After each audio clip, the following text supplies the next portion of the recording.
The NBA Finals tied at 2 games apiece, and Game 5 back in Phoenix.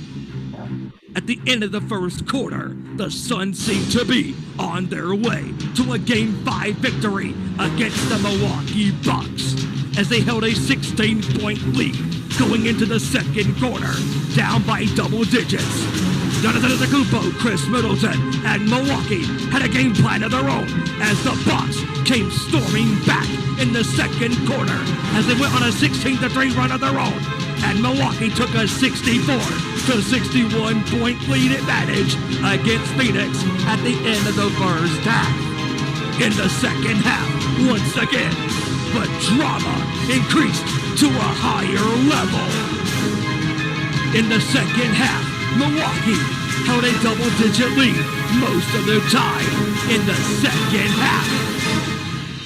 Down by 14 in the fourth quarter, Devin Booker, Chris Paul, and Phoenix had to make a comeback of their own, and they did.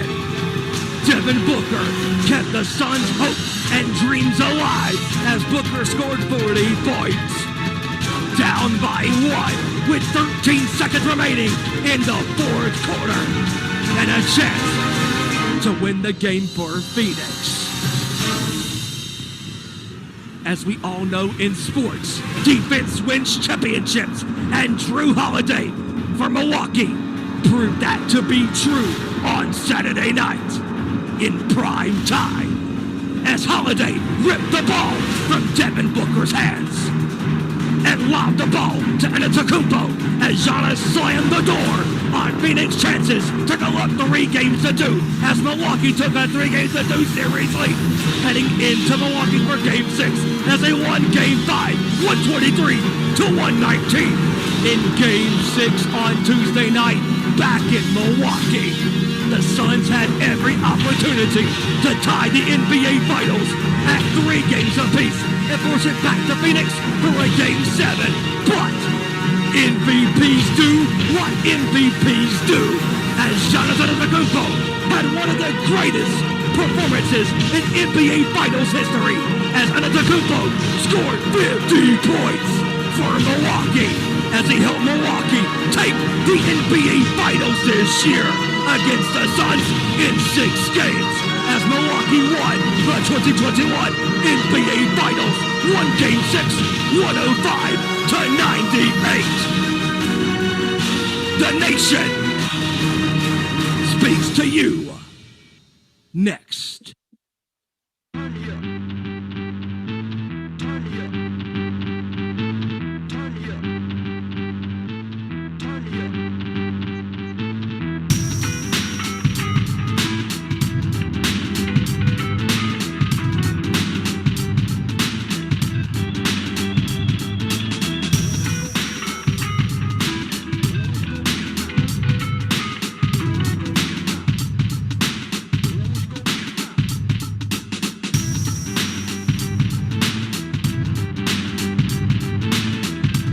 From the gridiron to the court, talking all that is sports, members of the Muslim Nation brings to you our Nation Sports Show.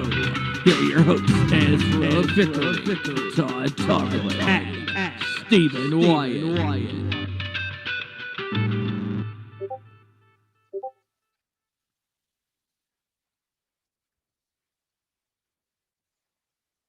What is going on, everybody? We are live.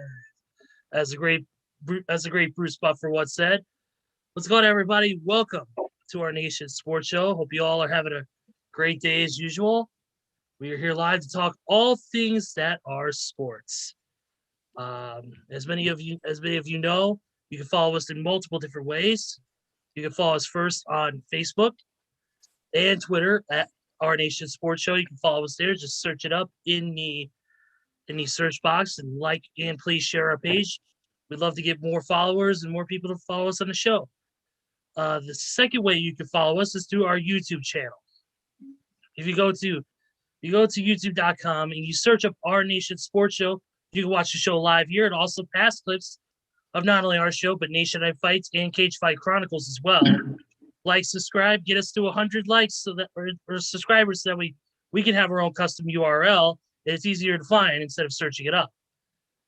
And the other way you can follow us is, of course, the Discord. You can follow us on Discord. And definitely follow us on that channel. Go to the sports show channel that we have here at Sports Show Topics. Go on there, and if you have a question or if you'd like to join us live via almost like a phone call, then you just let us know and we'll get you on live with us.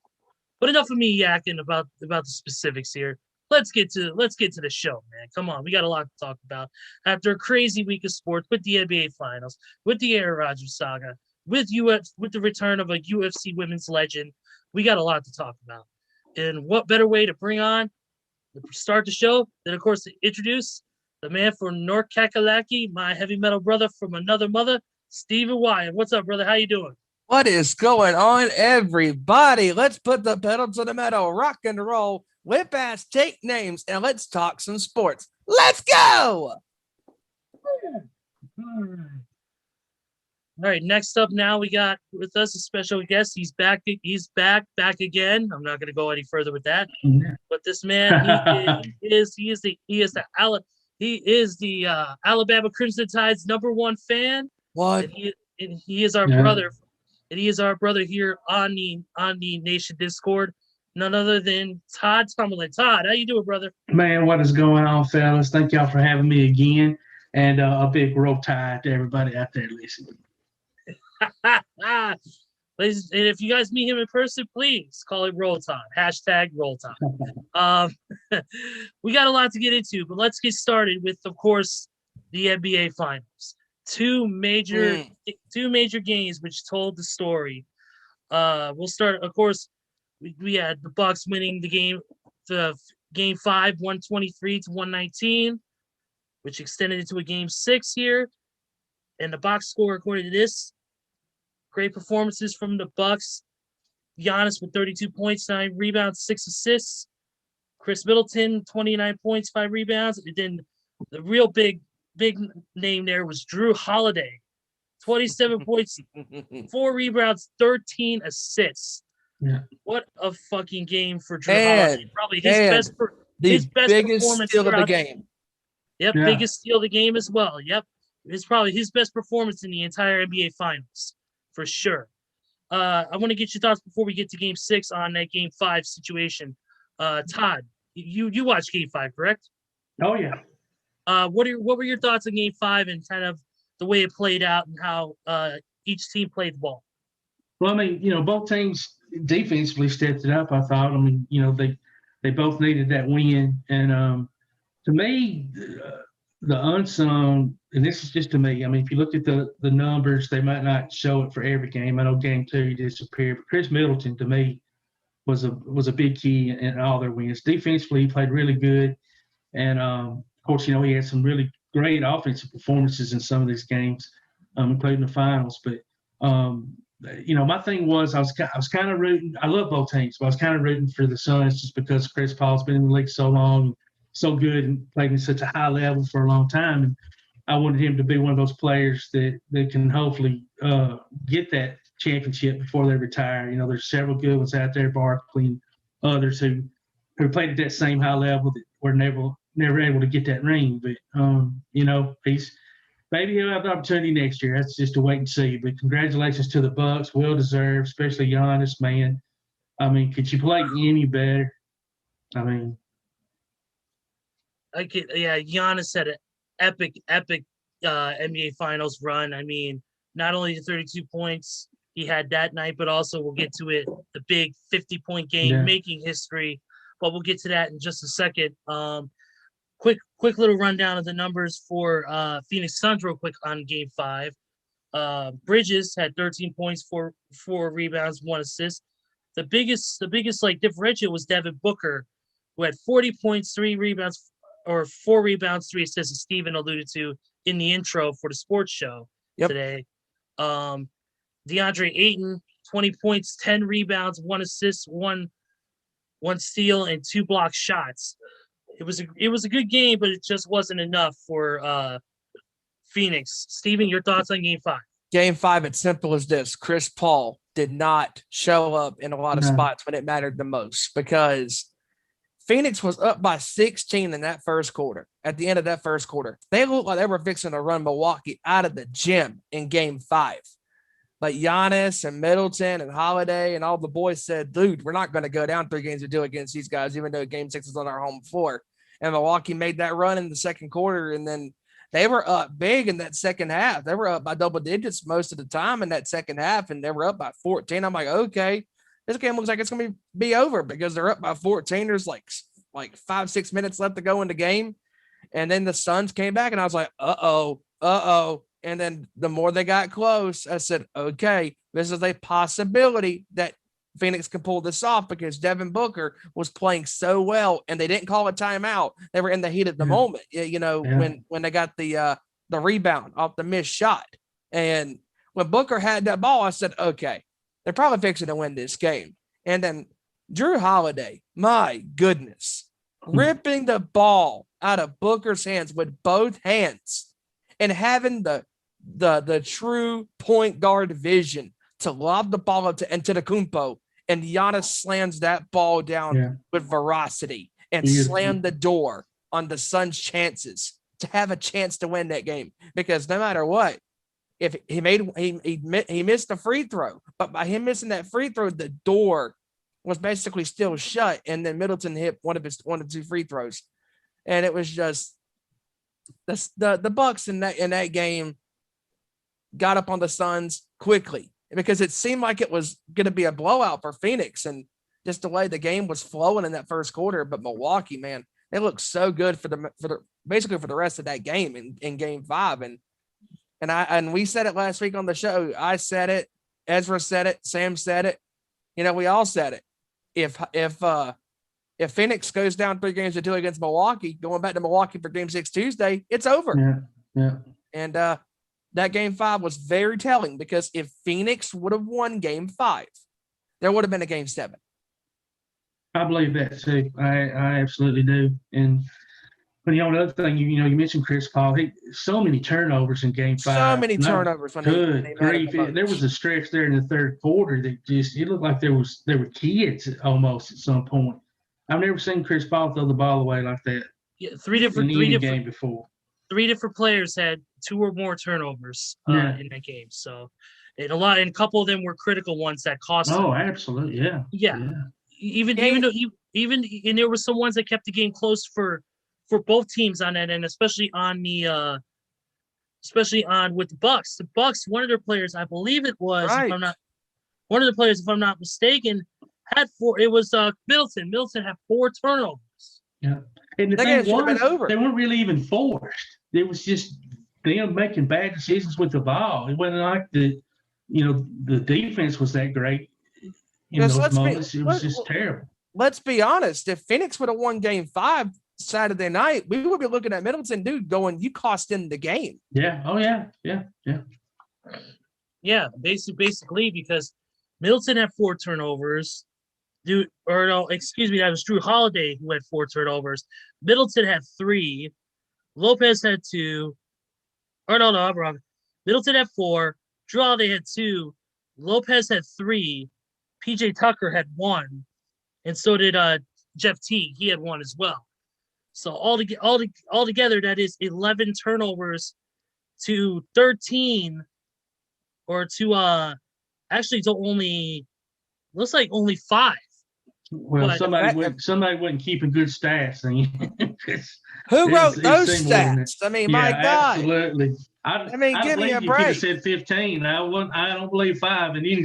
I saw 5 in like 8 different possessions almost. So I don't know about that. This person didn't write. Well, they can't add. It's 8. So there. Even 8. It's actually 8 turnovers. So they had 8 turnovers. It seemed like it was double that. Yeah, but either way. But either way, it doesn't matter. You can have less turnovers, but if the turnovers are more critical and it costs you the game, it really doesn't matter. In the fourth quarter steal by Holiday on Booker, that was the most critical defensive play of the game, and it forced Phoenix to lose that game. Well, maybe of the series, actually. I mean, it solidified the game, and like you said, at that point, it could have gone either way. Right. Just like game 4 last week when Antetokounmpo had that critical block. Yeah.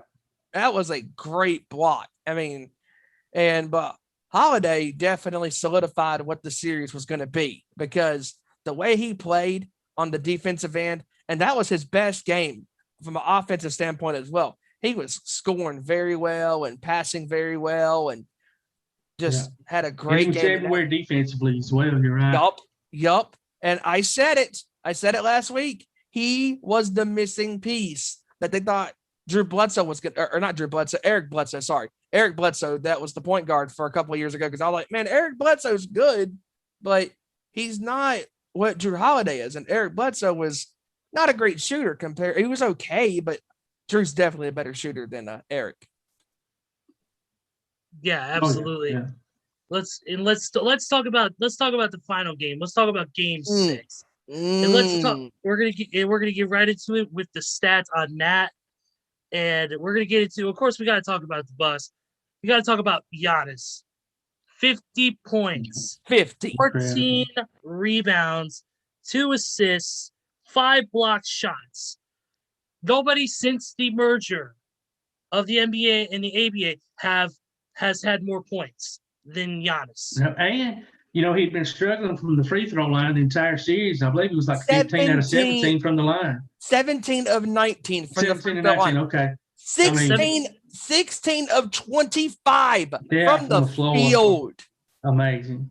Dude was on fire, and he broke Michael Jordan's record for the most points scored in a closeout championship game for any team. Michael had 45 against the Jazz in 98 in game 6. Yeah. And they weren't all inside shots either. I mean, he was taking a lot of mid-range and long shots as well. I mean, they weren't all just 2-footers, Dude, when he had that dunk in the fourth quarter, I said, forget about it. This dude wants a ring. That's the thing is about Giannis. Giannis has that advantage because of his size. He's not your prototypical shooter who's like 6, maybe 6'6", 6'7", or even shorter than that.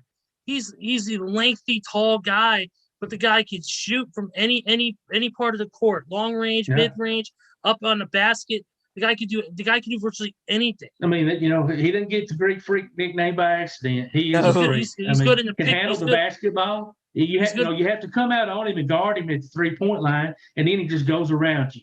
It's just amazing. Here's the scary part, fellas. He's only 26. Yeah. 26, and he's already got a championship. He can only get better from here. Yeah. MVP a couple of years ago. Yeah. NBA 2-time champion MVP. already. NBA Finals MVP. This dude is on another level. And my good buddy, Kevin Rory, said this the other day on Facebook. Giannis did this with no super team. This was old school basketball. They had just the right pieces put in place. It was kind of like going back to the old Jordan days, but really Giannis didn't have a Pippen, like Jordan did. It was 4 other – 5 or 6 counting the bench. Well, I would say Middleton was his Scotty. Well, but he's still not at the level Scotty was, not at the time. But not at the time. He was Giannis. But as far as that dynamic duo, Middleton and Antetokounmpo are deadly together. And you had that point guard in Holiday and Brook Lopez. He is underrated as a player. The guy and I was glad for him to get a ring too. I know. Great rebounder, great defender, great scorer. Always plays his role. Doesn't really require the basketball to be able to score. But when it mattered the most, unselfishly, when it mattered the most, he showed up. I mean, in Game 5 against Atlanta, they looked like they were dead in the water against the Hawks. Absolutely. And Brook Lopez had 32 or 33 in that game. Yeah, he stepped in good when Giannis was out. Yep. Yeah, Lopez had a decent game. I mean, he had 10 points, 8 rebounds. But he also had a steal too. Going back to Middleton had a really strong game for the Bucks. Also in Game 6, he had 17 points, 5 rebounds, 5 assists, and 4 steals. And he had a critical shot in the fourth quarter as well when it mattered the most because at one point it looked like it was going to be another nail biter because it was only a 4-point game. And Middleton took that shot and wham, nothing but net. Open the lead up a little bit. Yeah, absolutely. The game was really super close up until Middleton made that shot, and then it just opened up like you said, it opened up the scoring for Giannis to really start going off and really getting, like, especially those dunks he made inside, coming in off the pick and roll. He was getting a lot of great looks as far as being in the paint. He looked really, really good during that. Also, I want to point out another thing. We talked about the turnovers in the last game.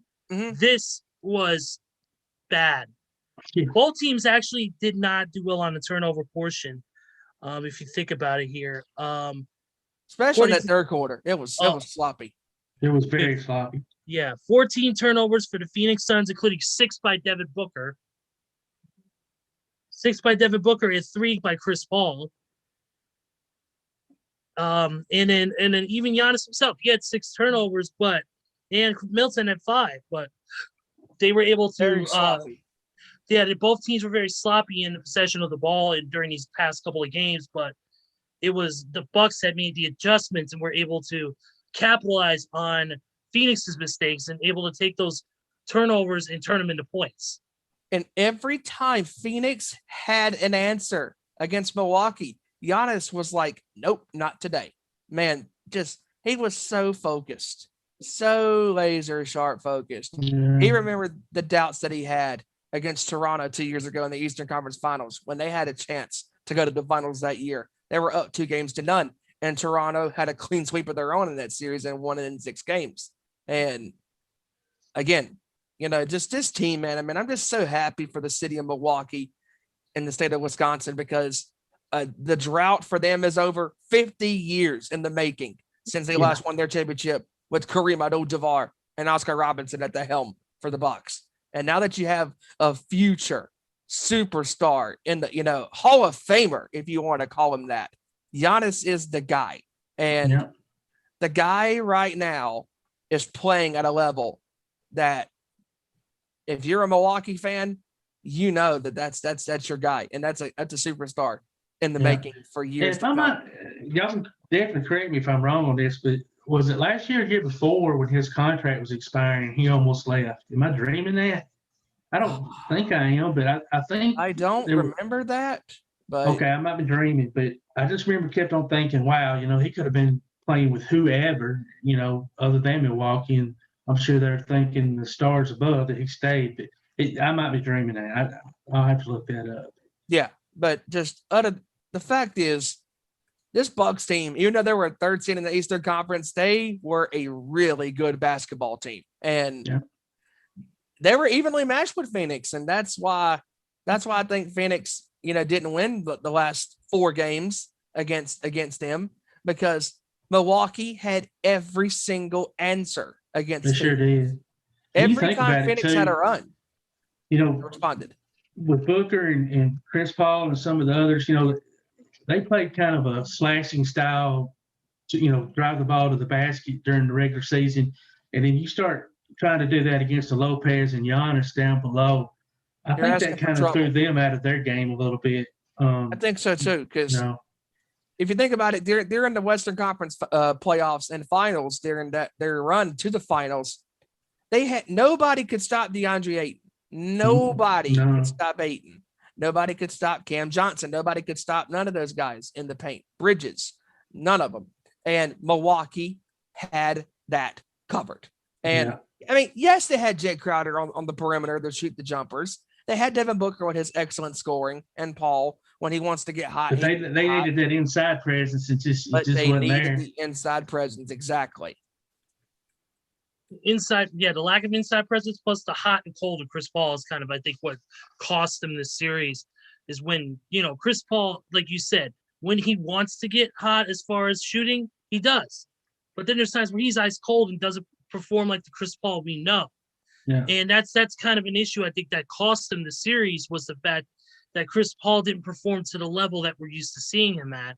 And it's not because of an injury or anything. It could be just fatigue. It could be just lack of desire. Maybe they felt like they were already defeated. Yeah. But they played a hell of a game. But to me, we're used to seeing Paul put up 25, 30, 32 points. Especially in these playoffs. I mean, the dude was money. I just wonder if he was pressing a little bit, knowing that, hey, I'm 35, whatever years old, and my opportunities are slipping away. I just wonder if he pressed a little bit, thinking that. But you know what? I understand what you're saying right there, Todd, but also too, if I'm Chris Paul, I'm sitting there going to myself, fellas, I've been in this league for 16 years. I have never been to the finals. Yeah. I need this. And I need you guys to be following me and following my lead. I will get you there, but I need help. And Cam Johnson, credible athlete, guy can play. Yeah. Jay Crowder, guy can play. Ayton emerged as a future role player, possibly maybe a star. I mean, they have the pieces. It's just that Milwaukee was the more focused and better team. And I know everybody was going, oh, well, they got lucky against Brooklyn. But at the same time, even Brooklyn was relying on they were 2 players, and Kevin Durant, and when he was healthy, Kyrie Irving, and when he was healthy, James Harden. I mean, Milwaukee has the better team. This is why they are the champions, because they have the role player. Hell, and I'll say this, Connaughton last week in game 4, he had his Armstrong moment in game 4. Think about it, guys. In the 93 finals, when Armstrong hit that critical 3 against Phoenix to win the finals, that was a critical shot that nobody saw coming. When Steve Kerr had those critical shots for Chicago in the 97 finals in game 1, nobody saw that coming, but Chicago did. And having a guy like Connaughton on your basketball team, Milwaukee knew, hey, if I kick this ball out to this guy, he knows his role and he's ready to play. And when he hit that 3, I said, oh, yeah, they're going to win this game because, they're only up by, it's only a 2-point lead for Milwaukee. Yeah, it's only a 2-point lead, but it was a critical juncture in the game. Changed the game. Yeah. Changed the game. Yeah. Yeah, absolutely. What an epic performance by Giannis, an epic performance by Phoenix, or by Milwaukee in general, man. And congratulations to them on winning their first NBA title in 50 years. And just speaking of 50, Giannis, after winning, of course, not only the NBA title, but the finals MVP as well, decided he was going to take both titles with him to a Chick-fil-A. Yeah. And he ordered to match his points. Yep. He ordered a 50-piece chicken nuggets meal. Bravo. Yeah, that's great. Little side story I wanted to read on that, but yeah, it was a great performance by Milwaukee. They lost those 2 games and they came back and just stormed through Phoenix. They made it look easy. They made it look easy, but it was still hard fought though, because a lot of these leads were very, very minuscule compared to some of the blowout games we saw during the season between other teams. We saw a lot of blowout games where it was like 25, 30, 35 points. Kind of like you see in baseball with these 15, 20 run games, and all that. But we'll talk about this is also a battle test to see who had the true, drive to push through the hard times as far as and that's what made the series so good, because the games weren't blowouts, and even when the lead was extended, the other team would always come back. How about a run? It made for some great basketball to watch. I don't care if you cared about either team. I just love the game of basketball, and I didn't really care who won, but I still was invested in watching the game, and that's what you want. I keep preaching this, and I preached it last week. We finally, after a decade, have new, fresh blood in these finals. Yeah, fun to see. Yeah, great to see. Because you got to think the finals were dominated over the past decade, either by Kobe, LeBron, whoever it may be. Well, so was the bigger names, Lakers. all the big name teams in the big name. Yeah, you know what? Hell, we could go for the past 20 years: San Antonio, LA, Boston, Miami, Chicago, Cleveland, Chicago. All of those teams. Detroit. We finally have new, fresh blood in these finals. I haven't seen the number. Have y'all by chance seen the television numbers, how the ratings were by chance? I meant to look that up, and I forgot.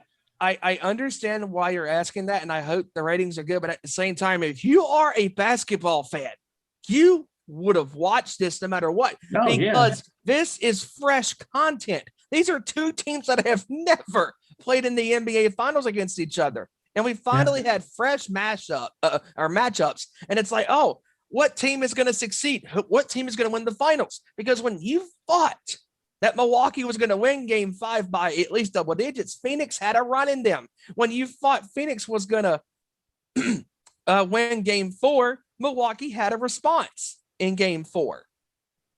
Yeah, absolutely. Check this out. So I just looked it up. The viewership was actually up 35% more from this finals to last year's finals. I'm not surprised. So that's a huge increase. I'm not either. Absolutely not. Because like you said, it's finally new, fresh blood. It's not the same old, same old. And it was during the pandemic last year. Yeah. Yeah, it was definitely during the pandemic, with the shortened season, it didn't help matters as far as viewership goes. And no crowds and just different to watch. Yeah, it was very different to watch, kind of similar to what's going on with wrestling. That's why viewership has been down too. Hopefully it goes back up in that sense. But you were talking about the ratings. You talked about it was a 35% increase from last year. That's a good thing about it. The bad news is, though, it's still the 4th lowest since 1997. Yeah. While the ratings are good for these type of basketball games, it's not what it should be. From past, if we're going by past, if we're going for today's standards, it's decent, it's good. Yeah. Especially with the people, this pandemic almost being on the other side of it in a sense, people getting back to work, people doing other things now. You figure people won't be home to watch the NBA Finals or be home to watch, sports in general, but seems like these big games like the NBA Finals and all that are getting great viewership. So that's good not only for the teams. It's not only good for the NBA, but it's also good for the television companies too, including ABC, who were the hosts of the NBA Finals again this year. Yeah. My thing is, y'all are young, so y'all don't remember the old days. I don't guess per se, but the game, partly obviously COVID played a role in the last year and a half or so of viewership, but the way the game's played nowadays too has changed so much from the way it used to be. I think that kind of plays a part in people not necessarily liking the way the NBA game is played today. It's just changed so much. I'll be honest, I love college basketball. It's my favorite sport, bar none. But the NBA is a totally different game. A lot of isolation, one-on-one. It's just a different game to watch. And I just wonder sometimes if that plays a part in people not being interested. It may not, but just a thought. I think it can play a part. It's it's really dependent on a lot of different factors. Like ABC is a juggernaut channel. It's located on every single damn cable network imaginable.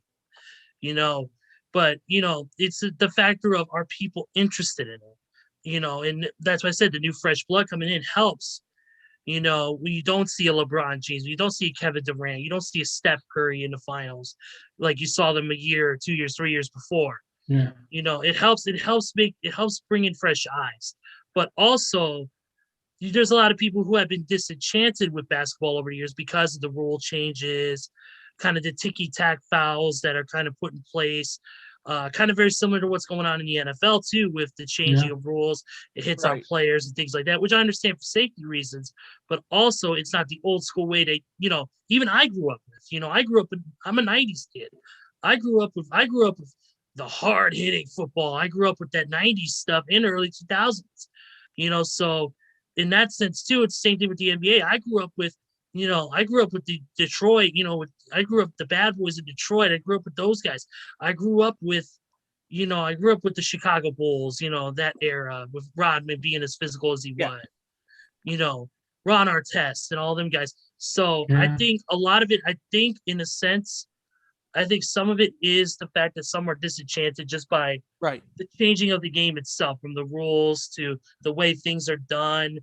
And especially things like the All-Star game. The All-Star game, while it's cool to see all these elite players come together and play a game, all this is basically like its own dunk contest. Right. Yeah. It's not even worth it. It's not even worth watching because it's not even competitive. It's just Yeah, about it's all about oh, let me throw this up. Spinning dunk. Oh, I'm a all this big guy. other Let me shit. shoot a three for the hell of it. it's more like watching and one back in the day, and one basketball. If y'all ever saw that, It's just like people playing. It's like people playing basketball in the court at the local park. Yeah.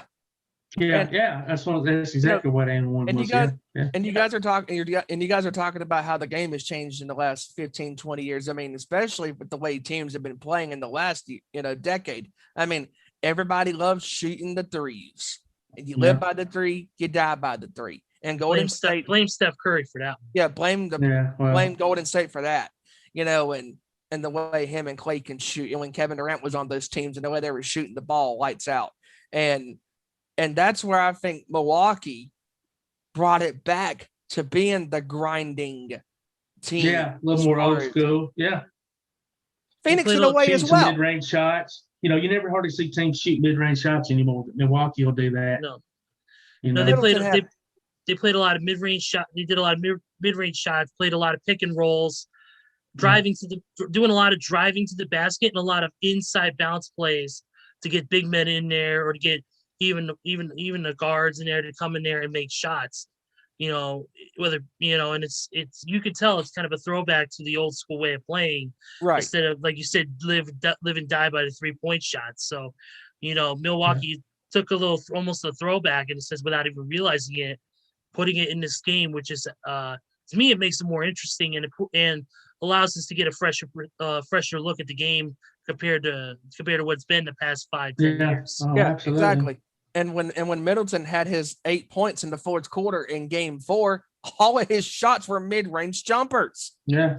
I mean, the mid-range game is such a deadly weapon to have. I mean, if you've got people that can shoot it and hit it, it's absolutely deadly.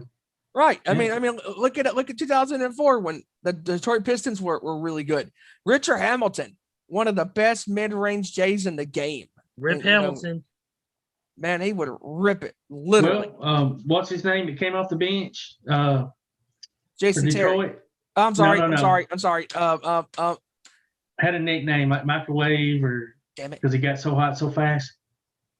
Oh my goodness. What's his name? He was like the sixth man. That is unbelievable. Brain. Oh, it's not McDice, is it? Is it Vinny? No, Vinny. No, I'm gonna look it up, guys. That's sad. No, go ahead. Everybody stay young. Go ahead and look it up. Go ahead and look it up while we you can go ahead and look it up real quick while we you continue the discussion about the mid-rangers. Yeah, you don't see a lot of people doing mid-range jump shots anymore. Like you said, live, die by the 3. And it's interesting to see. You see a lot of guys do these mid-range jump shots. Like when I was a Bulls fan growing up, but I got more into the basketball around the time D-Rose joined the Bulls. And I remember that team. I remember Carlos Boozer hitting those mid-range jump shots. Oh, Boozer was terrific. Yeah. Boozer was a guy who hitting those mid-range jump shots. And freaking, of course, we had the secret weapon of Kyle Korver hitting 3-point shots left and right. Yeah. Got killed by LeBron every year, but I digress. But yeah, it's a lost art nowadays, and I love to see it come back personally. Yeah, the guy I was talking about is Vinny Johnson. They did call him the microwave. Okay. And he would just, he might sit on the bench for the first 8 minutes of the game, and as soon as he come in, he was on fire. He would bust those 15 to 18 footers out the door. After 4 3-pointers for that instrumental in the game plan. Yeah, absolutely. Couple other, we're gonna go ahead and move on from that, but I do have some NBA notes that I do want to get to, some quick little news things. First off is that the former Phoenix Suns assistant coach Willie Green has been hired as the new head coach of the New Orleans Pelicans. Oh, yeah, interesting. I thought that was interesting. Yep. He's been, of course, been an assistant coach for the past 5 years with Golden State and with Phoenix. So it's gonna be interesting to see how he. Tries to help build that team back to some sort of glory, and really help Zion Williamson really kind of elevate his game as well. Yep.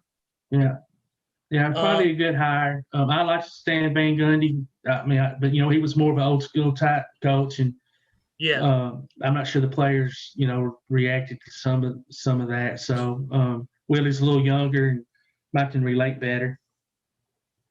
Yeah. Yeah. I mean, when Van Gundy was the coach for the Heat those years and Orlando and all those teams, he was always like, "Hey, what are you doing? It's time to win. Get your head out of your ass." Basically, if you get to a player, go, "Oh, you're being mean." No, they're not. They're being motivational. Come on. Yeah. Yeah, it's a totally different game. Like I mentioned a bunch already, and I don't think that old school mentality like that is something that in today's game is going to work, especially with these newer players. Just don't respond. Like Steven said, they think they're being mean. They're not. They should. Just not light the fire up under your butt. We're talking about the NBA. Hell, what about in the NFL? Back when John Gruden was coaching Tampa Bay in Oakland, especially Tampa Bay, it's well documented on the America's Game documentary. He told a guy, light a fire under your ass. Yeah.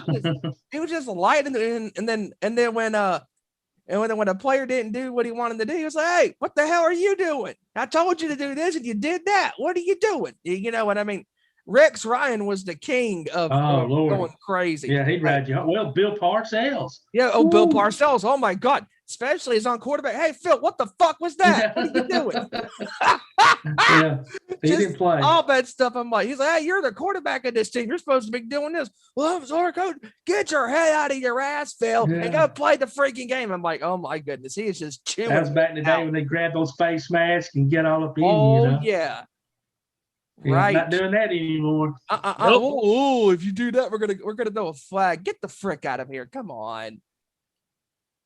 No, it's not like that anymore. And in a way, we wish it could be, but it's the new law of the land. And hey, I want to share some quick news I saw come across. Sadly, Greg Knapp, Jets football assistant, been in the league a long time.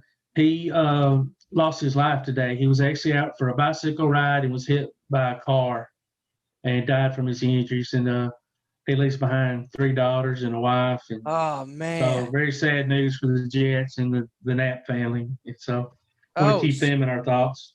Right, exactly. And did you guys hear about? I came across this the other night after the NBA Finals were over. Ray Allen had an accident. No, I didn't see that. Ray Allen had bicycle accident, right? Yep, he was coming home. Yeah. He was on his street. His helmet saved him. Yeah. Yep. He was riding.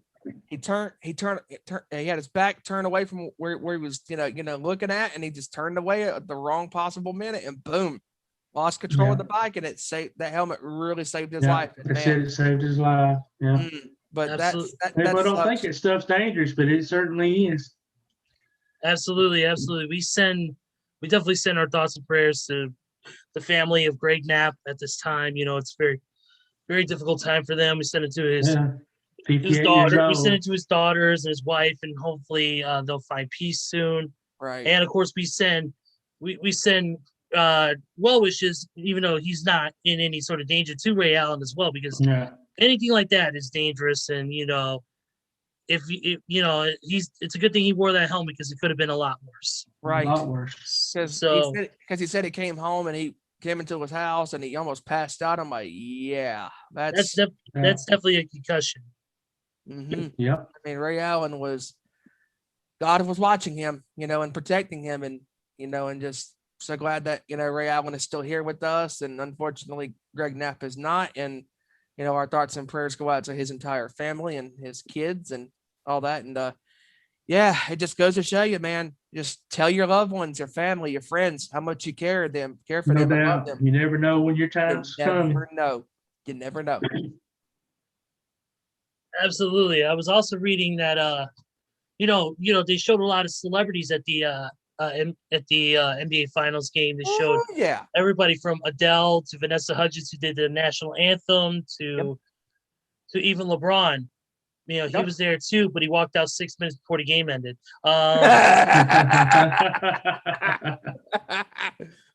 Sorry, I have to.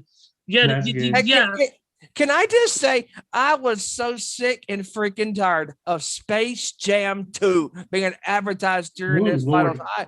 Is this going to be a rant? Who cares about Space Jam 2? No matter how good it is.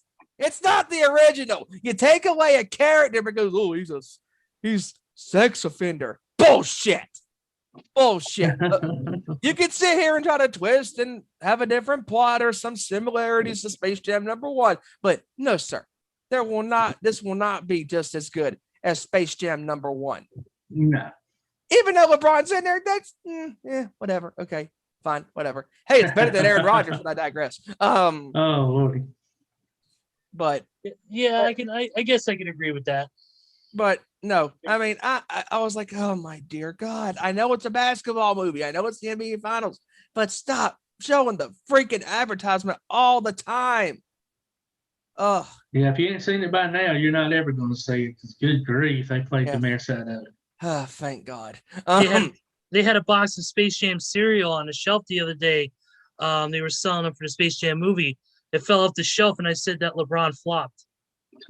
Well, we know it didn't. Well, we know it didn't fly like an eagle. Oh Lordy! Ouch! Ouch! All right, moving forward on this. Yes, if you don't know, yes, we do go off the rails every once in a while. We're not all business here on this damn show. Don't expect it. But let's move on to another quick little news story, and then we'll move on to some other things here. The first increment of the sale of the Minnesota Timberwolves to e-commerce mogul Mark Lore and, of course, Alex Rodriguez has officially been formally approved by the NBA. Yeah. So now they're officially owners. That's it. It'll be interesting to see what they do, if anything. I mean, they've been in such, I don't even know what the word is. Just, when's the last time any of us, I guess since Kevin Garnett was there, really had any interest in the Timberwolves? I guess Kevin Love had a few good years there, but they've just kind of been floating around in obscurity. Absolutely. For right now, they'll get an initial transfer of a 20% stake, which also includes the Minnesota Lynx of the WNBA as well. They'll get another 20% share in 2022 and a 40% share in 2023, which will make them controlling owners of the organization. Interesting. So it's looking like there'll be a transfer of power coming in the next couple of years to Mark Lore and A-Rod. Hopefully they'll be able to do something with the organization. I know when you're a person who's never played the sport itself and you're trying to get into this type of thing, most of the time it doesn't work out. So I'm hoping for we can't say the same for Michael Jordan and the Charlotte Hornets. We're not even going to get into that. I don't understand that. I really don't. I don't being understand. Competitive as he is, and being competitive as A-Rod is, they're winners. They want to win. Hopefully A-Rod and Laura will hire people, surround themselves by people that know what to do and trust them and let them do that without being too upfront with the decision making. But it's just kind of a wait and see mentality, I guess. Yeah, absolutely. Yeah, absolutely. We're gonna go. I really don't have anything else in the world of in there, so we're gonna go ahead and go straight over to a little bit of some football news. Nothing too major at this time, of course, because we're still a month away from preseason. I mean, training camp and all that's is starting up here and everything if it hasn't already. So it's gonna be really, really interesting. But one of the big things I was reading just a second ago was that Saquon Barkley is among 6 Giants players who are currently on the physically unable to perform list to start off the training camp. That also includes Jonathan Harrison, Matt Peart, O'Shane Zamines, and rookie cornerback Aaron Robinson. Of course, Barkley's still recovering from a torn ACL from week 2. Partially the reason why that he is going to be on the physically unable to perform list right now at this time.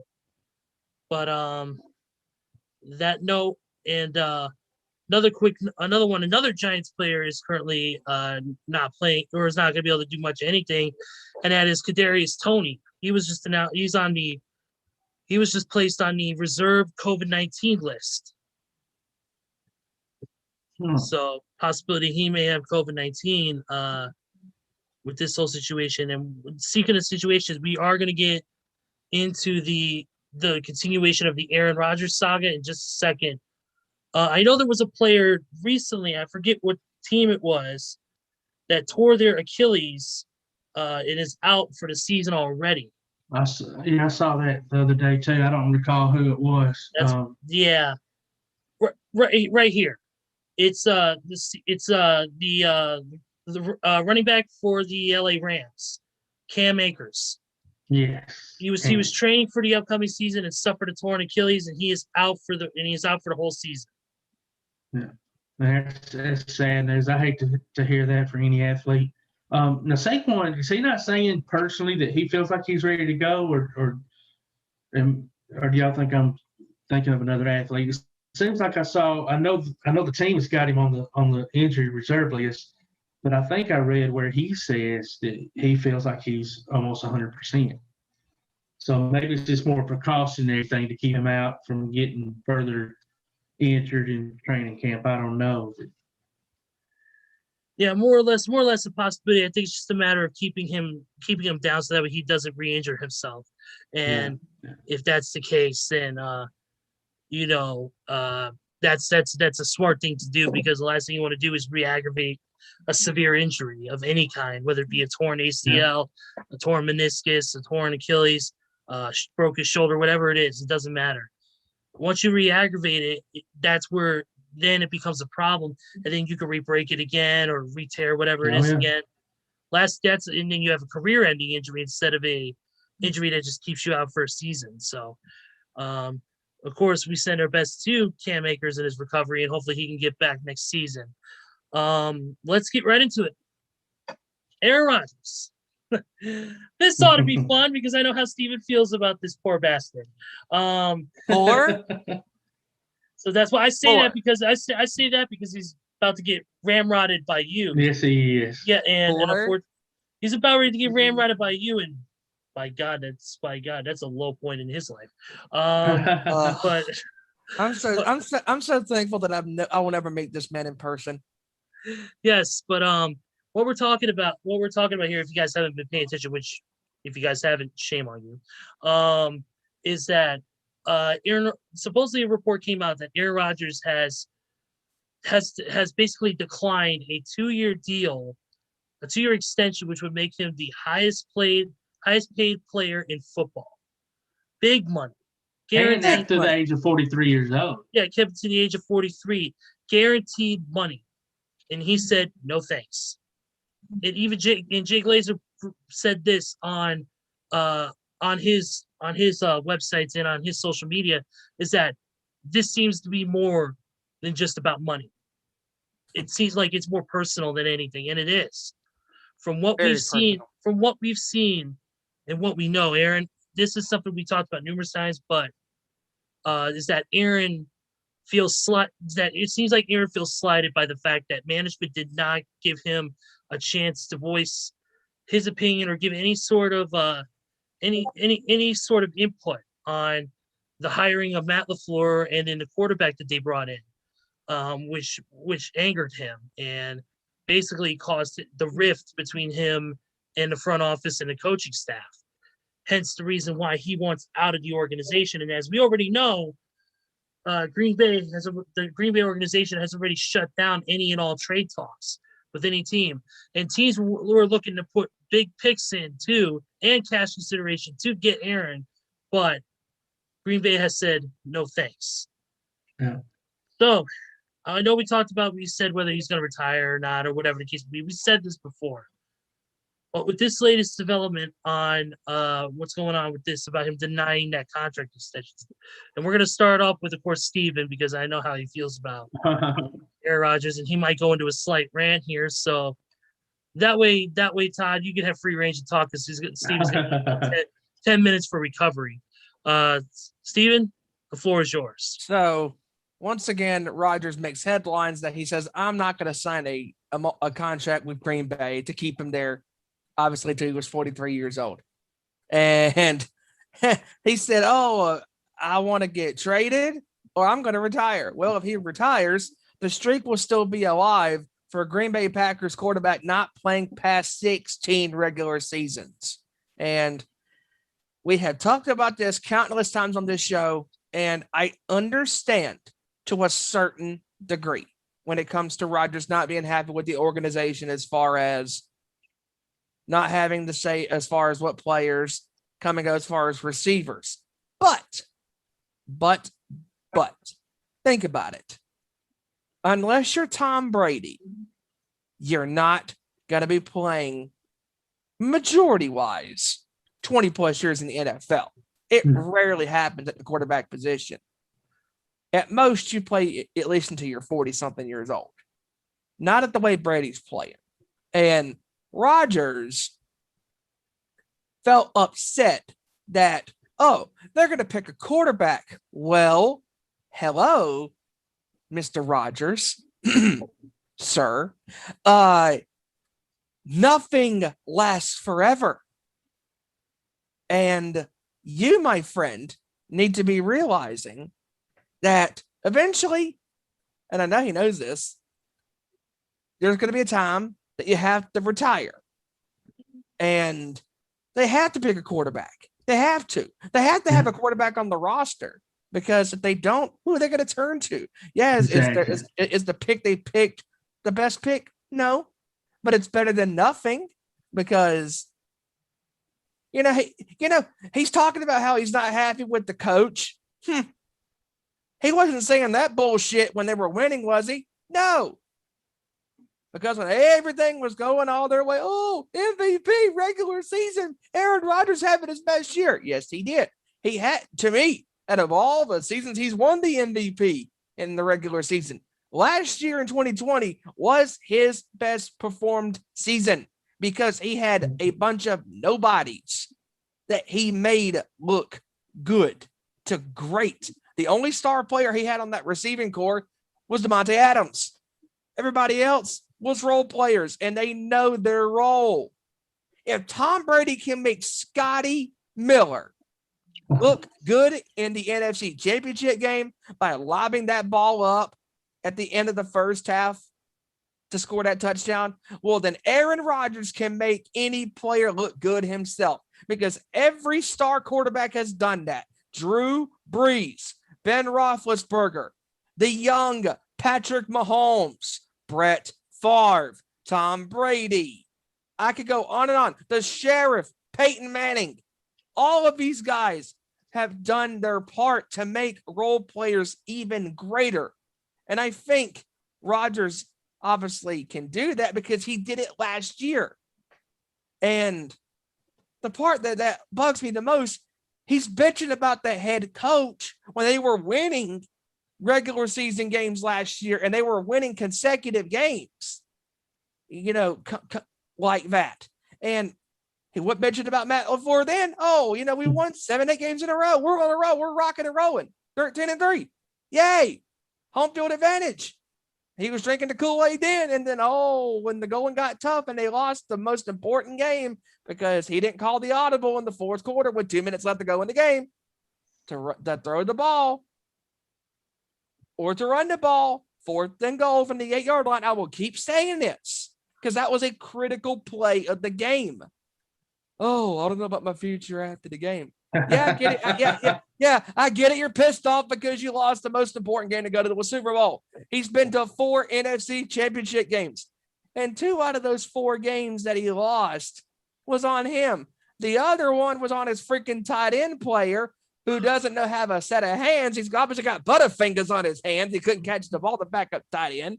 I forget what his name was. Bostic. I don't know what his name is. It doesn't matter at this point because they lost the game. He was some backup player for a reason. Use your hands. Catch the ball. He didn't. He failed. Had one job. But either way, this year, this was solely on Rodgers.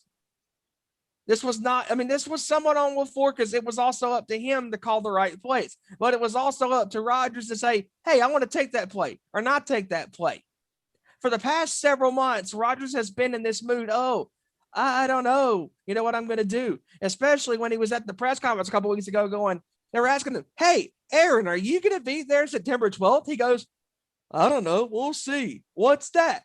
You idiot. That's game 1 of the regular season against New Orleans. Come on. Give me a freaking break. I mean, you're sitting here acting like, you're acting like an asshole in front of the media. You're trying to be like Marshawn Lynch in 2015. Hey, what do you think of this play? I'm here so I don't get fined. I don't get fired. Yeah. You're sitting here being like this in front of the media. Give me a break. And then he does this again by declining a contract. He must hate Green Bay that bad. Well, you know what? If I was Rodgers, if you're not happy, why are you wasting your time? If you're not happy, retire. At least you have a Super Bowl championship on your finger. There are great NFL players that have never had that championship ring, like a Dan Marino, like a Jim Kelly. Yeah. Players like that have never tasted championship gold in the NFL. Rodgers has the distinguished to call himself a champion because Rodgers had the right players on his football team in 2011. And every year he has made other players look great that weren't star players. If he didn't constantly play with Jordy Nelson all those years, Jordy Nelson wouldn't be the player that he became. If Greg Jennings was not on that football team all those years playing with Rodgers, he wouldn't have been the player that he was. And Randall Cobb is the same way. Randall Cobb was a rookie in 2011. Rodgers had to get to know him too, as far as to throw to him. When nothing goes Aaron Rodgers' way, he constantly complains. And he did it this year after the championship game. And he's done it all off season. Why are you wasting your breath, Rodgers? It's up to you. If you want to retire, that's okay. That's cool. Fine with all of us. You've had a hell of a career. A hell of a career. You won a Super Bowl. You've been to 4 NFC championship games. Multi-MVP regular seasons. He's a Super Bowl Finals MVP. That's great. But quit wasting your time because all you're sitting here doing is flapping your gums and you're repeating yourself over the same bullshit. So if I was Rodgers and I'm not happy, it's simple. Walk out the door. Retire. Call it quits. Be happy that you had success. Yeah, I mean, hell, he had success last year. 45 touchdowns or 48, whatever the hell it was. 48 touchdowns in the regular season. And he was one play away from going to the Super Bowl. Come on, Rodgers. Oh, my God. It seems like every freaking time this man opens his mouth, yes, it grinds my gears. I said it on this show that I am the creator, the founder, and I'm proud to be the founder of the Seek and Destroy Aaron Rodgers bandwagon because he continues to make himself look like a fool. And I'm sick and tired of a great athlete like Rodgers doing this. Yes, I understand that Rodgers is not happy that he didn't get to see the decision making, but some of the stuff like the players on the offensive end or the defensive end, whatever, that's fine. But when you're making decisions to get a quarterback because you need a quarterback, because eventually he's going to call it quits. Time is undefeated. It will always win. Nothing stays the same forever. So, Aaron, if you're not happy, there's the door. And go if you're not happy. You're obviously not happy with the head coach. I mean, hell, he wasn't even happy with Mike McCarthy. But him and McCarthy were successful. Was he complaining when they were winning those games all those years in the first 3 or 4 years, 5 years? No, because they were successful. But when nothing goes Aaron's way, he has to whine like a little baby. Oh, we're not winning. I don't know my future for the league. Shut up. Play football or get the hell out of the league. It's simple as that. I'm done. This is what? My 3rd, 4th freaking rant on this guy? Give me a break. Give me a break. Oh, I love it. I love it. Todd. And everything you say is true. Todd. It's a beautiful day. Take it away, buddy. I am exhausted. I'm exhausted from that. I'm exhausted too. Dude, those digs at Aaron Rodgers were so hard to give me whiplash. Oh, I was kind of acting like a maniac. Well, yeah, you usually do, but I digress. Yeah. All right, Todd. It's just one of those things where, like, I don't understand. The man's obviously got more money than he'll ever know what to do with, and so that probably plays a part in some of his decision making. I understand maybe the fact that he wants to have a little say in who's drafted or not, and maybe he wants more help around surrounding him versus somebody that potentially going to replace him. But at the same time, you have to be a team player. It's a team sport. And that team has been wonderful to him. That community has certainly been wonderful to him. Those fans adore him. And at some point, you owe them. You owe the fans maybe a little bit more loyalty than what he's showing. Right. Suck it up. Everybody wants to be respected nowadays. You're disrespecting me because you didn't take my, position into play or the thing. No, it's not. It's a team sport. Unfortunately, he's an employee. He's not part of the decision-making process. I understand why he thinks he should be, but potentially he's not. When I worked for a company for 32 years, not once did they ever come to me and say, "Hey, you think we ought to hire so-and-so?" No, they did it when they wanted to. Oh. I mean, come on. Yeah. Do you think Tom Brady's done this complaining? No. When Tom Brady had those receivers in 2006 to go to and they were one play away to go to the Super Bowl against the Colts, he had a bunch of no names, nobodies, and he still was one freaking play away from going to a Super Bowl again. Again. And possibly winning another one. Tom Brady was frustrated in 2014. Did he give up on the football team? No. Aaron, you know what? When Aaron Rodgers went down with the injury in 2017, you know what? Maybe, I don't know, just maybe the backup quarterback needs to be putting in more work to be prepared if your star player goes down with an injury. Think about it. When Patrick Mahomes went down with the injury in 2019, 2020, what's his name? Matt, what's his name? I don't even remember his name. What's his? I can't not think of his last name, but the guy who was on the Dolphins those years. But either way, he was constantly practicing and being prepared for the moment. And that's the thing. It's a team sport. And as a player, say if Aaron Rodgers goes down between game 11 and 15 from whatever injury, he's got to know that he needs a backup that is strong enough to be able to maintain them winning in order for him, when he does come back, to have a run into the playoffs or be in the playoffs. I mean, it's insane not to want that person on, and it pushes you to maintain your level of athleticism and leadership. And you should want that as a competitor. You should want somebody pushing you, but I guess not in his case. I guess not either on that front. Yeah, I agree with you guys. Aaron really needs to get his shit together. I mean, seriously, in 2001, or even before 2001, before Brady took over as the Patriots quarterback, he was constantly practicing, learning the playbook for New England. Drew Bledsoe went down with the unfortunate injury in 2001 against the Jets in week number 2. Brady was somewhat prepared because he already read the freaking playbook and practiced those plays. Yeah, he was ready to go. And it paid off. Mm-hmm. One other quick little NFL note before we go to a quick score update. Free agent linebacker Michael Kendricks was sentenced Thursday to 1 day in jail, 3 years probation, and 300 hours of community service for 2018 guilty plea on insider trading charges. Yeah, saw that. Yeah, he's serving his 1 day in jail today, and then after that, he'll officially start his 3 years of probation. Yeah.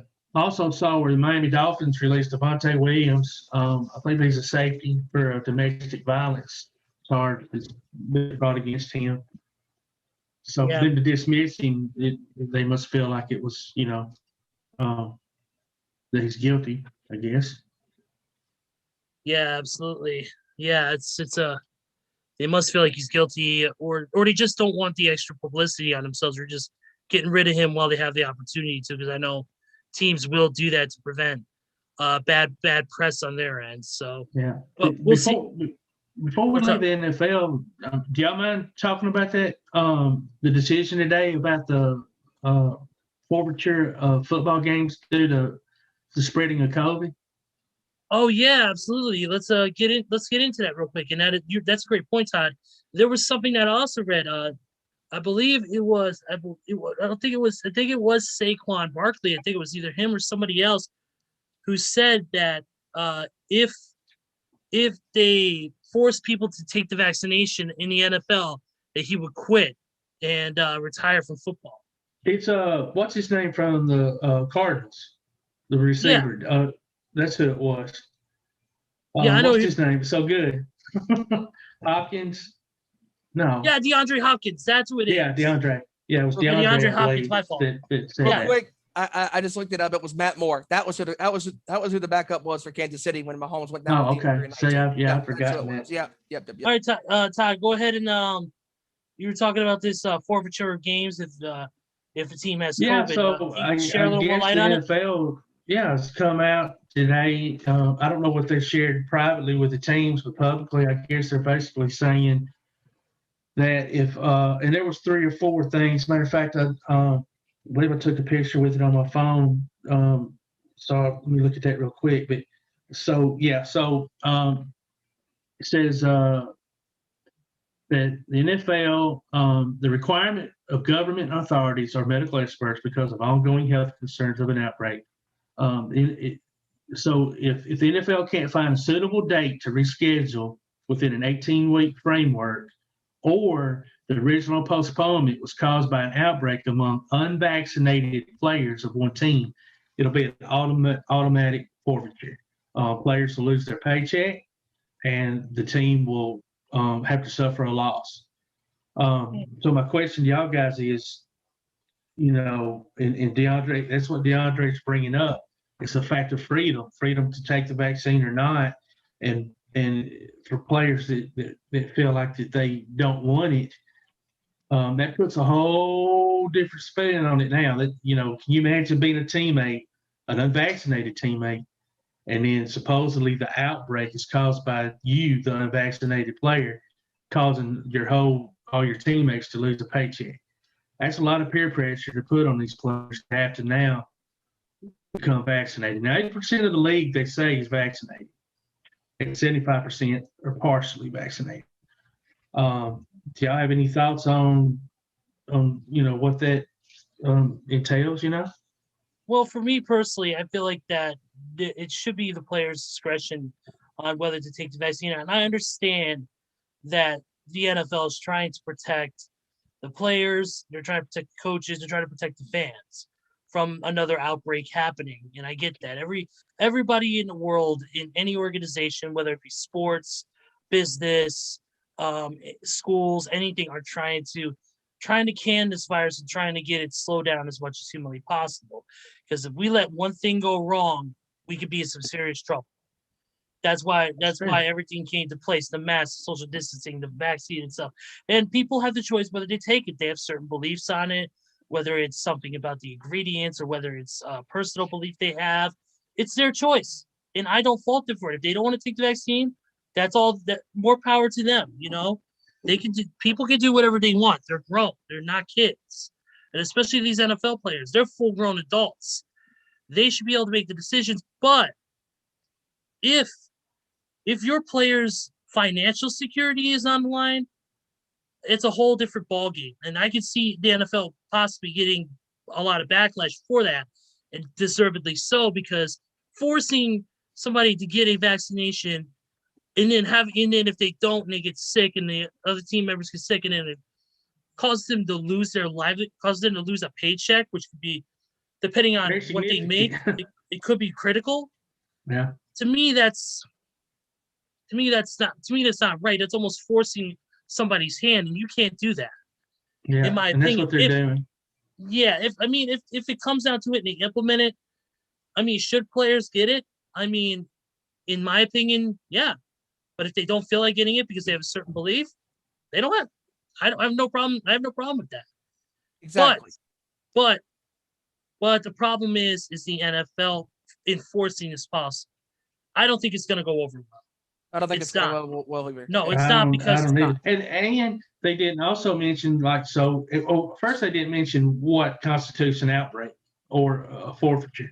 Like to me, now obviously you wouldn't want to have to play your third string guard at defensive tackle, right? If the defense was decimated by COVID, you wouldn't want to have to, just in order to play the game. I would do that before I forfeited though.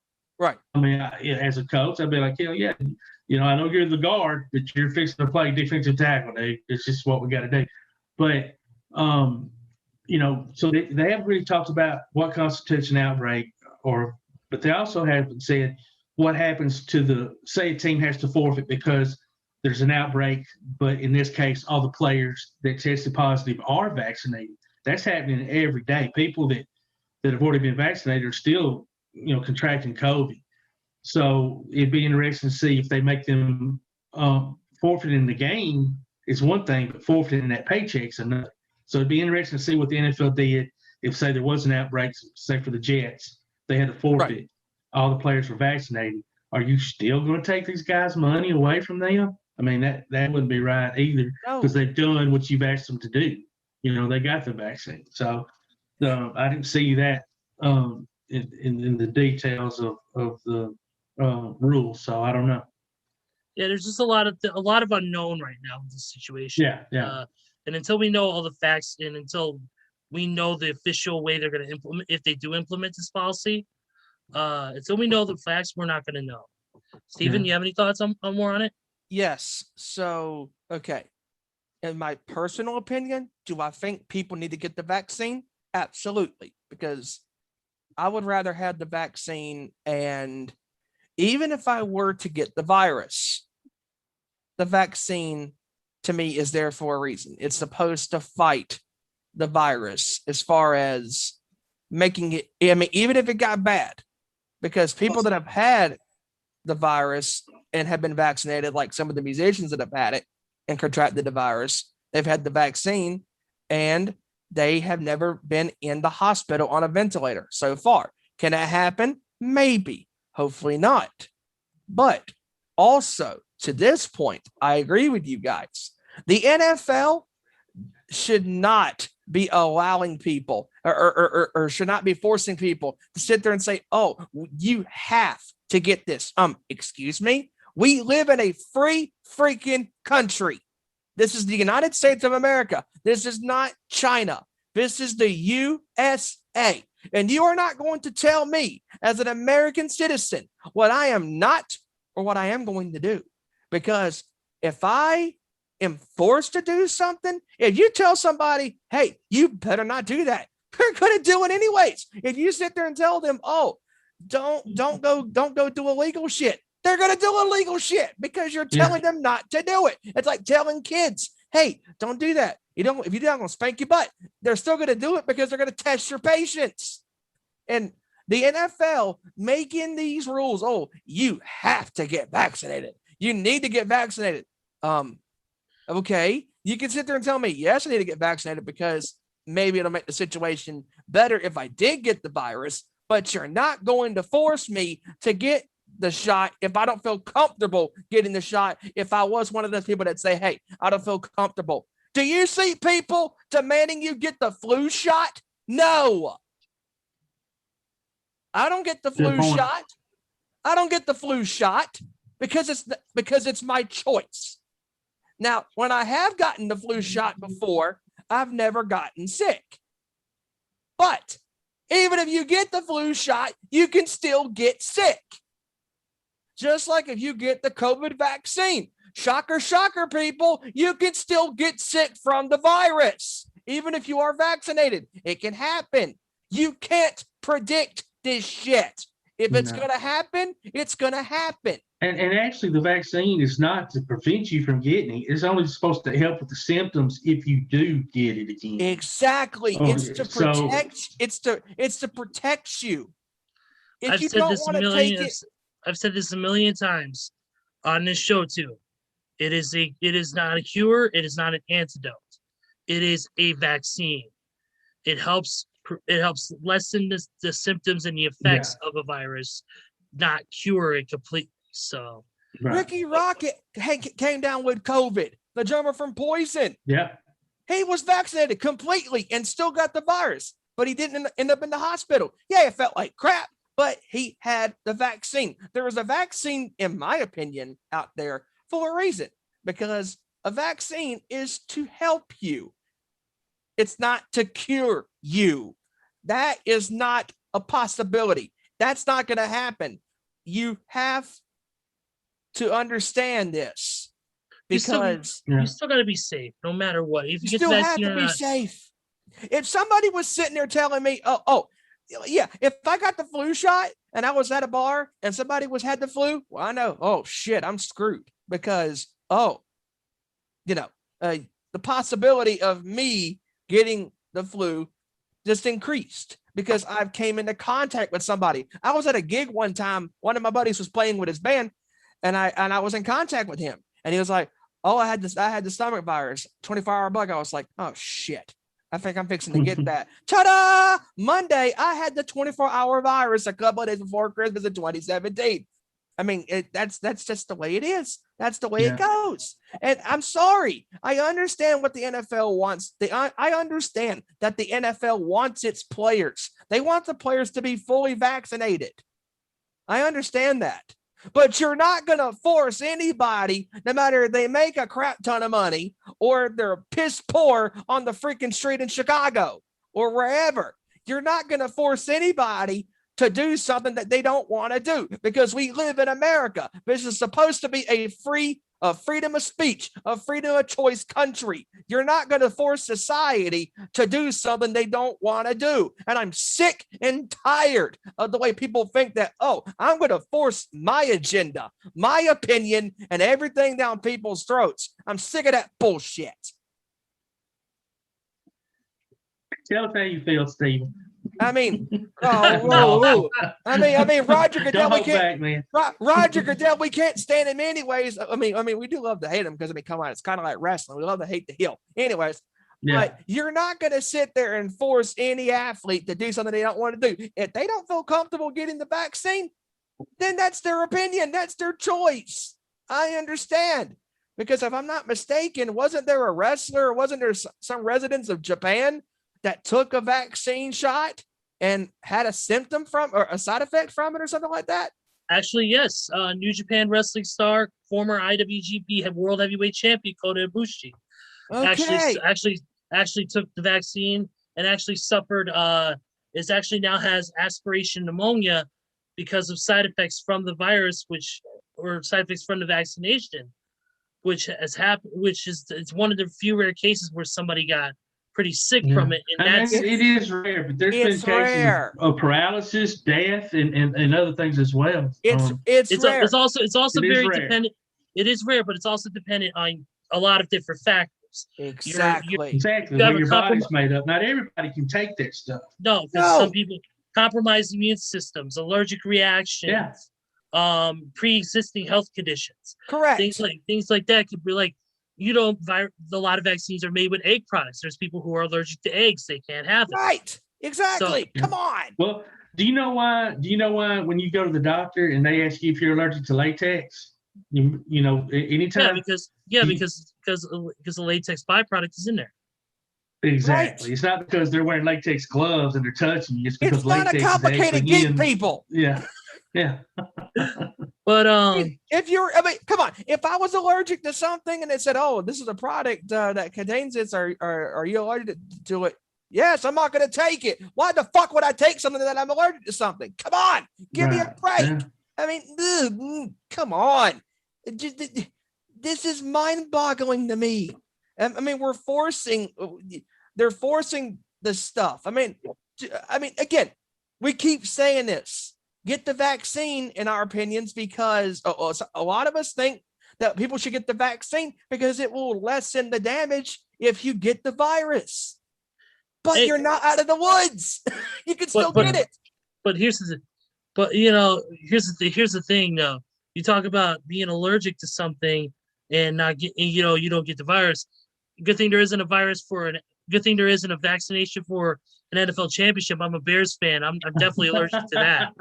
Right. But Oh man. And good But- thing there's not a vaccine for freaking you two, because I never would take that. oh, it would be a beautiful day if it was. Yeah, and it would happen on Sunday, Bloody Sunday. Okay, before we get off on a U2 tangent, let's get to the score update, shall we? Yeah. All right. All right, here's a quick little score update. Mainly right now it's Major League Baseball, but we're gonna try to push the main talk on Major League Baseball until if our buddy Hijacker Mike joins us here very soon. We're still waiting on confirmation from that, and also if he joins us, he plans on also doing a little surprise for all of us, a live edition of Nation Night Fights. Nice. So hopefully that will come together. But as far as the score update goes, we're gonna start with the Braves and the Phillies right now. The Braves are up 6-0 in the top of the fifth. Yankees, Red Sox are knotted up at 0 at the top of the fourth with 1 out. Padres and Marlins. Padres are up 1-0, top of the fourth. Rays and the Indians. Indians are up 3-1 in the bottom of the fourth. Cardinals are beating the Cubs 3-2 in the getting ready to start the bottom of the fourth. Angels and Twins are knotted up at 0, bottom of the first. And then final game the final one. Tigers beat the Rangers 7-5. And then later tonight at 10:10 Eastern will be the Athletics. Will be the Oakland A's and the Mariners.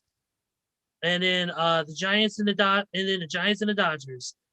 You can catch the Mariners and A's game on. You can catch that game on probably your local station, and then you can catch the Giants Dodgers game on ESPN Plus. But we're gonna go ahead and get into some MMA news for a second. Couple quick news things from my end. Of course, me being the host of Cage Fight Chronicles.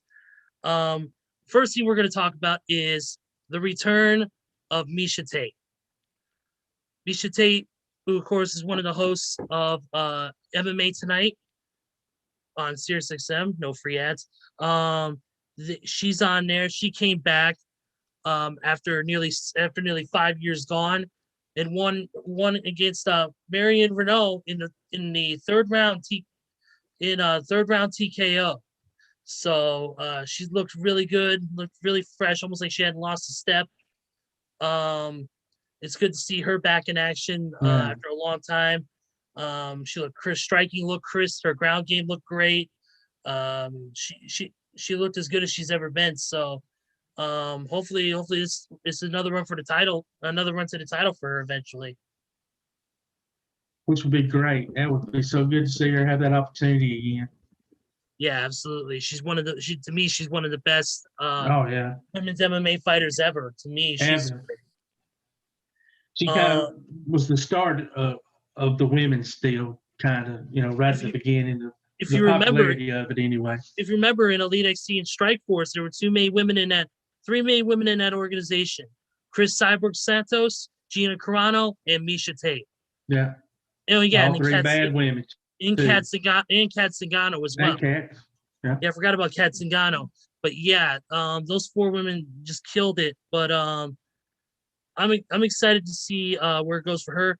But another quick note was some releases today from Bellator.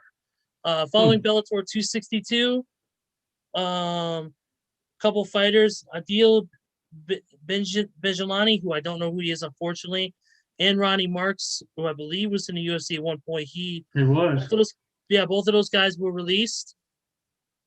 But also, it was announced that former UFC heavyweight Matt Mitrione was also released from Bellator as well. Wow. Be interesting to see where he might land, if anywhere. He's getting on up there, so. Yeah, he's no young spring chicken. It's been a few years since we saw Matt. Matt was a good fighter, but he also had a personality that rubbed a lot of people the wrong way. I know that for a fact, because he always joked and laughed a lot instead of focusing on his fights. Part of the reasons I think why he's not been doing well in MMA, as far as that goes. And then one other quick note in the world of MMA. This weekend is a big UFC event. UFC on ESPN 27. It's going to be Of course, this is another closed-door event, no fans in attendance, but the main event will be a bantamweight fight between Corey Sandhagen and former title contender TJ Dillashaw. Oh, nice. TJ, it's going to be good to see TJ back out there. Corey Sandhagen has been making a name for himself. He's been all over different news programs and stuff promoting this fight. One of the other fights I'm excited for on this card, and of course it's just a personal thing, is Derek Minner taking on Portage, Indiana's own Darren the Damage Elkins. Darren at one point was the number 11 ranked featherweight in the UFC. Has had some big wins over the past couple of years, but he's only won one of his last 5 fights. He lost to Ricardo Lamas, Alexander Volkanovski, but he's had some big wins over Michael Johnson, Dennis Bermudez, Lucas Martins, and even Dwayne Bang Ludwig in his final fight. And he also beat Gideon Ray as well, who's another great fighter. I'm partial to him because Darren's our homeboy. I've known his family since before I was even born. His family's close personal friends to ours, and we're hoping that he wins this fight and gets back into the picture of things. Yeah, absolutely. Yeah, like I said, he was a 1.11 ranked featherweight, and he actually won his last fight via rear naked choke. So he's getting better. He's known as a Damage because of his ability to take damage.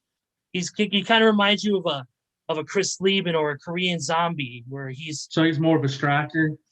Is he like going to the ground? He's a wrestler. Okay. Yeah, he was an amateur wrestler, the state amateur wrestler in Portage High School. So and in I believe college as well. He was cool. He was great in amateur wrestling. So but yeah, I'm excited to see him fight again. Also, some other great fights include Aspen Ladd and Macy Chasson in the women's bantamweight division. Kyle Phillips versus Ralian Paiva in the bantamweight division. Miranda Maverick versus Macy Barber in the women's flyweight, and then Randy Costa versus Adrian Yanez in the bantamweight division, and that closes out the main card for ESPN Plus. And also on this welterweight, also on the preliminary card, is a guy we know very well. That guy being Mickey Gall. As many of you know, Mickey Gall was CM Punk's first opponent in UFC. Which news on that I didn't get to last time on the sports show was that due to a positive test on a drug test from that time, it was announced that the fight between CM Punk and Mickey Gall, which Gall won by knockout, has been turned into a no contest. Oh, really? Yeah, because of a positive test that popped up that supposedly popped up from that fight that what finally was the came substance? Do you know? Let me look it up right now, as a matter of fact. But yeah, right here. Let's see. Right here, yeah.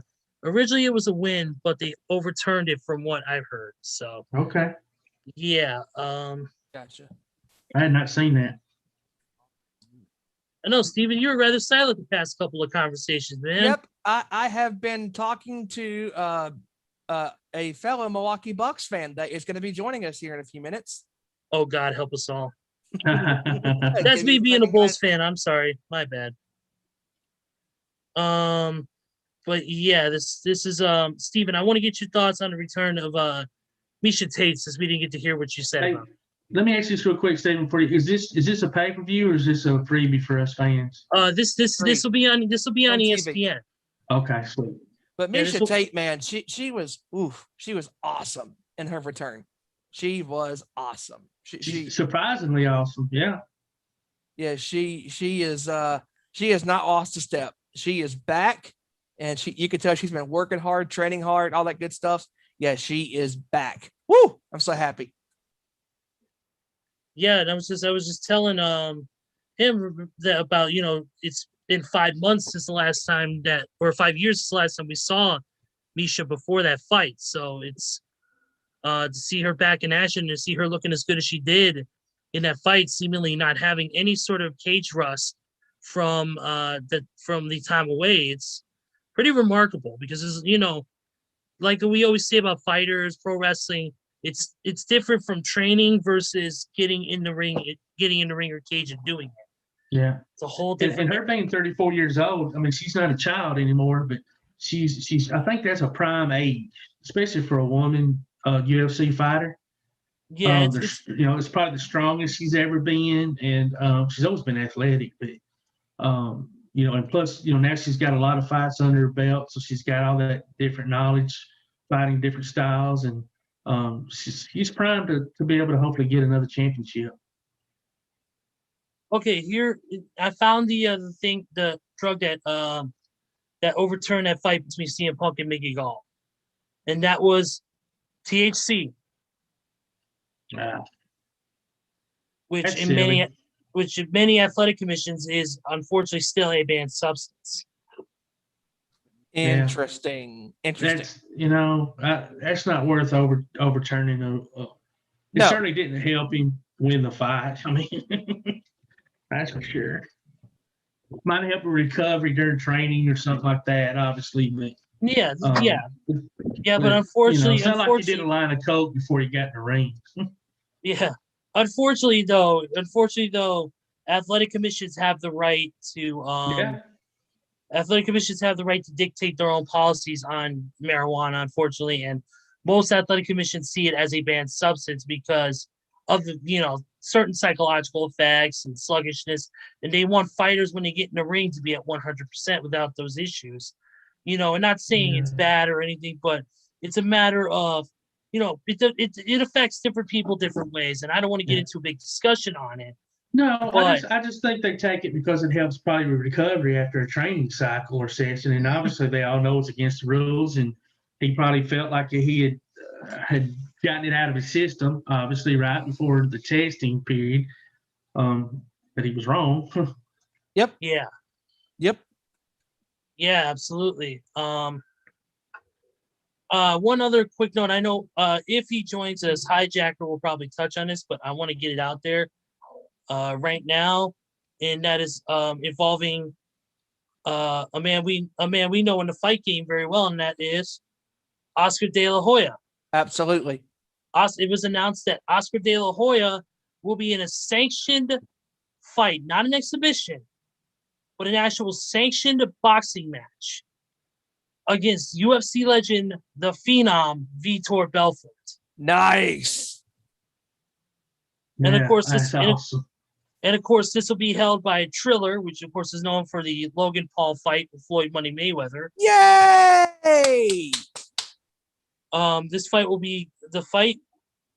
will be at the Staples Center in LA, contested over 8 2-minute rounds at 180 pounds.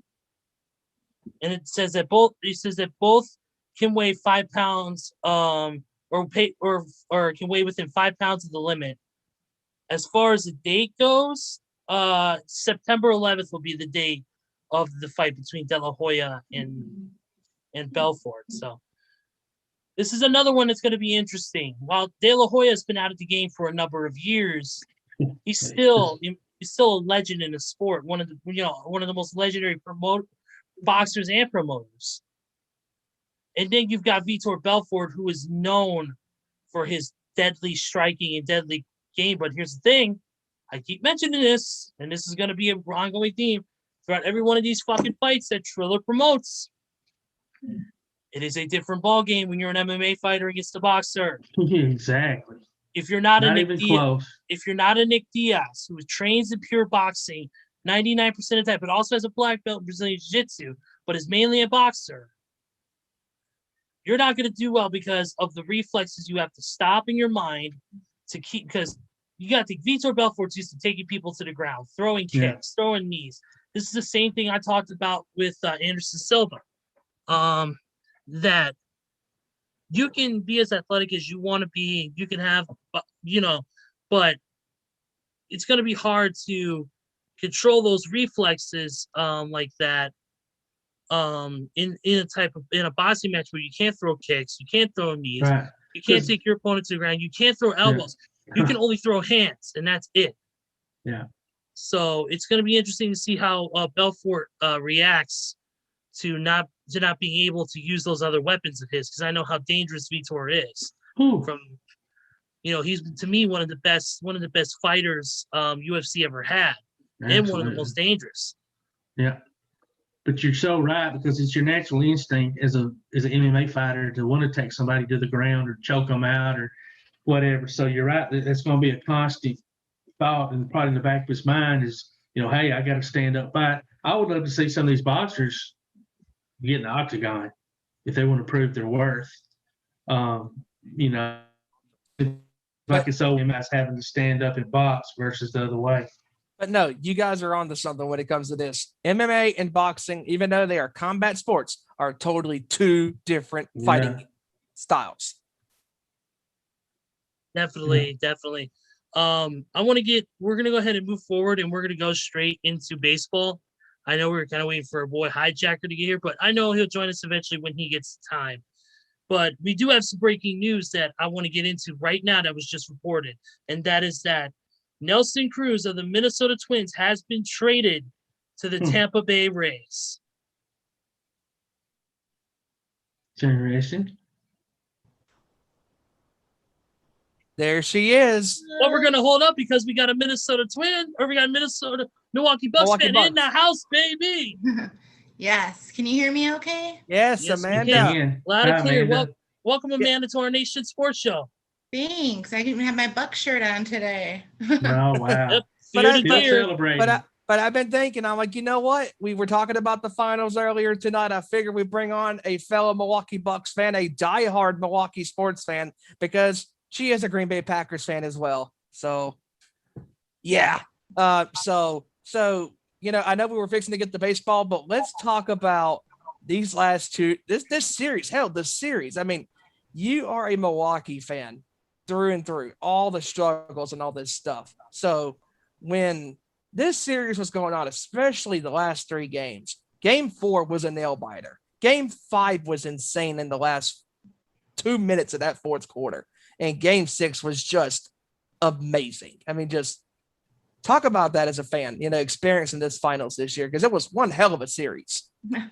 Yeah, I've watched a lot of Bucks. I think I've watched almost all the games this season. So I kind of know that they're a Jekyll and Hyde team.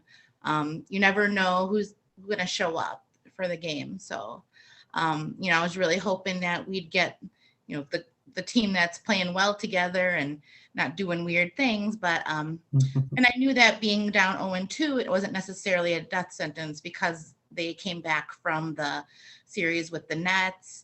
And so, kind of after games 1 and 2, everyone really counted them out. Just reading, social media, looking at different sports shows, everyone was kind of ready to, give the trophy to the Suns. So, to see in Game 3 that they really had a pretty dominant performance. In Game 4, was a little bit tougher. And so I knew that we had to get Game 5, and that was going to be the pivotal game. Because I think, honestly, if they lost to the Suns in Game 5, came back to Milwaukee to Game 6 and made it to a Game 7, I wasn't as confident at winning that game. So I think our only chance, in my opinion, was to get Game 5, which they were able to squeak by and get, despite the Suns shooting ridiculously well, in all facets that game. Yeah, absolutely. I mean, this series was very evenly matched between both teams. And it was very nice. Like we keep on saying this on the show, that it's very nice to see fresh blood in the NBA finals. No LeBron, no Golden State, none of that stuff this year. It was Milwaukee and Phoenix, two fresh teams that nobody picked going to the finals, unless you're a diehard fan, like yourself. I mean, you've been with this team for years. Oh yeah. Like as long as I remember watching them in the, mid to late 80s when they were, pretty good. And then we went through that period of the 90s that wasn't so great. And then early 2000s when they had Ray Allen and those people that kind of, we almost made it to the finals. Yeah. And since then it's been a fall. So you've been watching since they had that cool basketball court that looked like a backgammon. There's our boy. Yes. I love that court. I've been a fan for a while. Yes, you have. Ladies and gentlemen, real quick, sorry, Amanda, but real quick, the host of Nation Night Fights and your Oakland A's expert, none other than our boy, Hijacker Mike. What is up, brother? What's up, brother? What's up, y'all? How's it going today? Good, man. Good, man. We'll get to baseball here in just a minute and nationwide fights. I know you want to do a live version of it for us because I know you got some things you want to talk about. But Amanda, back to you real quick. We want to ask you about that finals. One quick about the final game. Giannis, of course, had that amazing, unbelievable, history-making 50-point performance. 50 points, 14 rebounds, the highest scoring game in a clinching finals game since the NBA ABA merger. Tell me, being a Bucks fan and watching Giannis make history like that, how was that for you? You know, to sit and watch Giannis dominate every facet, blocking shots, getting the ball, taking it to the basket, shooting, all the different facets of the game. Kind of tell me what it was like watching Giannis make history. It was incredible. You know, I just couldn't believe how he dominated so much. And for someone that's taken so much flack for free throws, for him to go 17 and 19 is just huge. You know, I couldn't even believe that was happening. So, you know, for him to have also 5 blocks on top of it, and a couple of them didn't even count. He had called for a goaltending and something. There was a foul before a block. So, I mean, he was just going crazy. And to me, it's great because, you know, I remember when they drafted him, you know, he was a little guy and we weren't really sure what was going to happen. I had no idea he would turn into what he turned into. And he's really kind of brought the city together, you know, and got us all loving basketball again. Some of us have never stopped, but, you know, now we have a lot more people that are fans of basketball and fans of the Milwaukee Bucks. Yeah, it was incredible to see watch the TV and watch the celebration with the thousands and thousands of people in the streets, and y'all just having such a great time. People. Yeah, 65,000. Awesome. There was actually more. They said they had to turn people away. I think sure. Guessing about 100,000 people total between inside and outside. Wow. So, yeah. And to commend y'all, I didn't see of any stories where cars were getting flipped over or things caught. You know what I mean? A lot of these celebrations, you see people just go ballistic, but y'all just celebrated the team and the win, and y'all deserved it. So happy for the city of Milwaukee. Yes, thank you. We had the parade today, so I actually went to the parade today, so that was great. The adventure. It was nice. Crowded, but good. So I mean, it was nice to celebrate everyone together and see the team really happy. So I'm happy for them and for the city of Milwaukee. And the one thing we kept on saying about this team, especially with Giannis and the way this team is, the way they are assembled, this looked like an old school basketball team. It was not a super team. Yeah, you know, you could probably say that Middleton is his Scotty to obviously Antetokounmpo being Jordan in this sense. Obviously, you know, they're not those players, but that's kind of how it felt to me, how Middleton was the B to the A side. And then everybody else knew their role and played their role tremendously. And I said that Drew Holiday was the X factor to this team, because when they had Eric Bledsoe at the point guard position a couple of years ago, to me, he was kind of the weak link of the big three, supposedly, if you want to call it a big three. That's why Holiday, to me, is a better point guard. He's a better shooter, and he's definitely a better defender, because that critical steal against Devin Booker in Game 5 was just amazing. I completely agree with you. His decision making is a lot better in crunch time. He doesn't kind of fold to the pressure, and in playoffs he doesn't disappear. I mean, his shooting and scoring wasn't always, you know, maybe what he wanted it to be, but the defense was always there and contributions were always there, and making good absolutely. That's what matters. Yeah, that's how you win games. That's how you do it. It's as a team, not as one individual player. Yeah. Absolutely. I want to, before we get to Hijacker Nation I Fights, and of course we want to talk some baseball with him too. We want to talk to you about the Aaron Rodgers situation. I know it's a sore subject right now, and that's even coming from me, who's a Chicago Bears fan and has dealt with Aaron Rodgers kicking our ass for the past 10 years. God help us. And even me destroying him on this show several times. Yeah, like tonight, asshole. Yeah, again. You're welcome.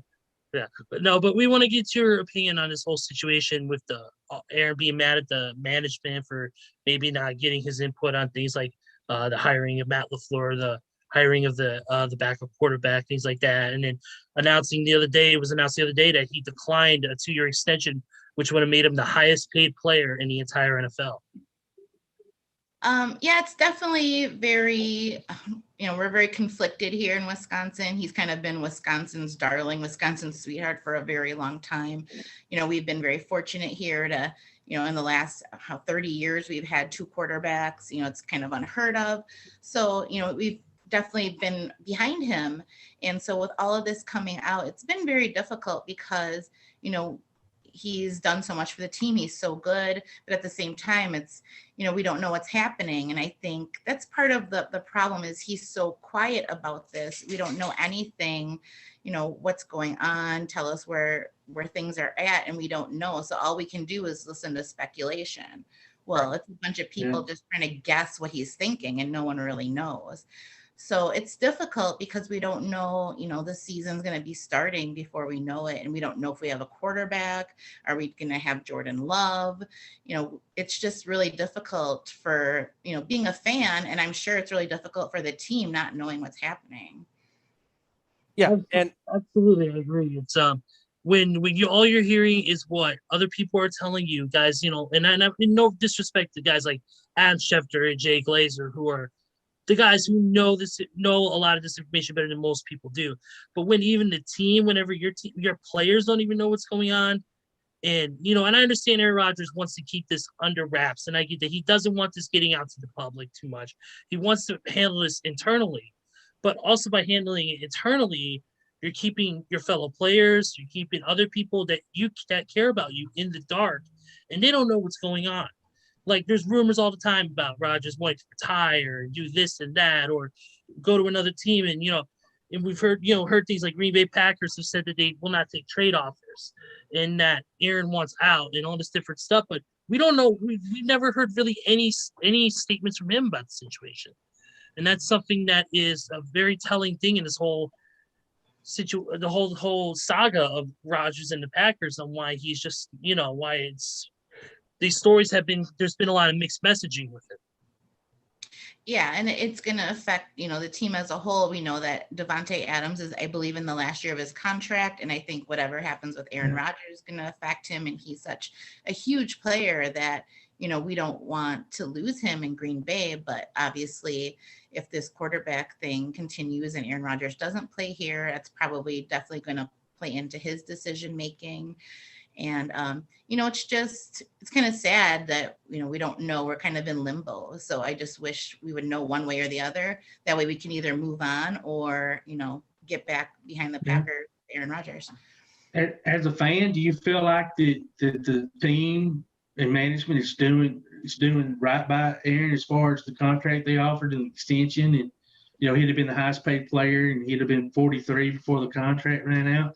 Or do you think there's some other things that they could possibly offer him to entice him to change his mind?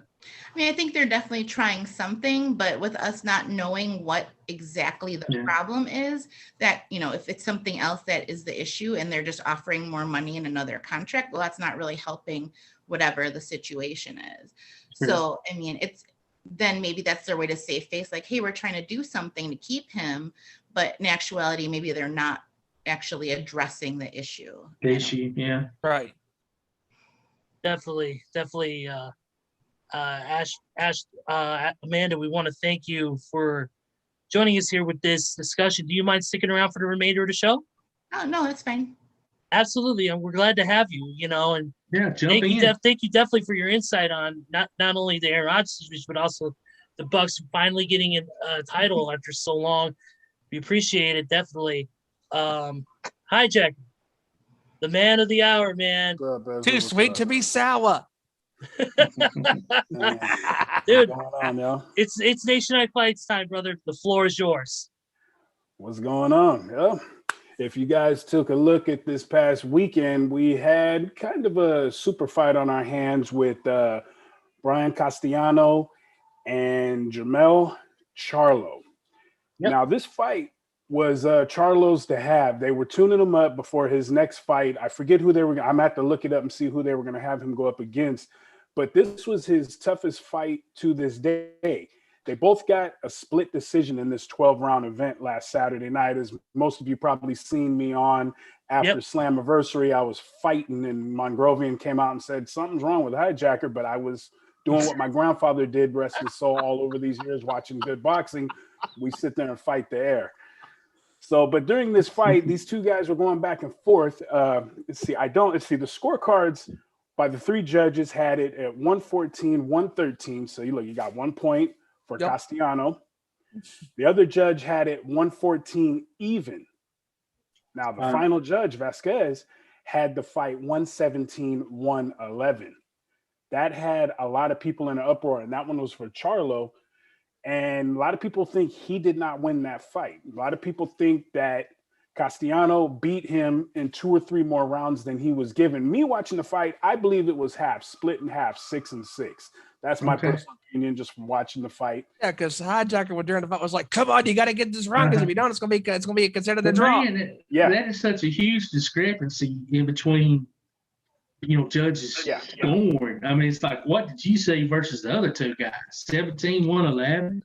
Well, you have one guy who has the fight even. Okay, cool. You have one judge that has the fight 1 point for a boxer, and then you have the other judge 6 points ahead. Something's not right. What fight was he watching? Right. Was he blind? I don't know, Steven. We may have to go find out. Jesus. So in actuality, it was a good fight. But the funny thing is when they asked both guys if they want a rematch, Castellano was ready to jump all over it. But Charlo, he said he had to go ask his camp. A lot of people didn't like that. But, honestly, that's a good decision because you want to bring everybody in your camp that trains you, brings you up to speed from promotions to your front office. You want everybody to make a decision. You just don't want to jump in and fight this guy again. As you can see, it was, if you guys seen any highlights on YouTube or if anybody actually watched the fight, you would notice that Charlo did have a tough time getting through this guy. But, it is what it is. All right, so we'll move on here in a little bit more news. As some of you may have heard, the WBO has ordered welterweight title fight between Terrence Crawford and Sean Porter. Ooh, that's gonna be a good fight. Yeah, this is the number 2. Crawford is ESPN's number 2 pound for pound boxer and preparing for a quantum leap in his competition here. The fight, both camps have been given 30 days to negotiate.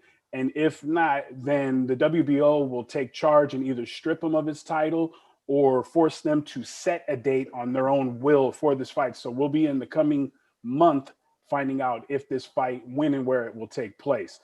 But both guys are pretty good fighters. Sean Porter's got speed and power. Crawford, he's also a power expert, but I like his speed. He's really quick, and this is going to be something we want to see. This is going to be a super fight.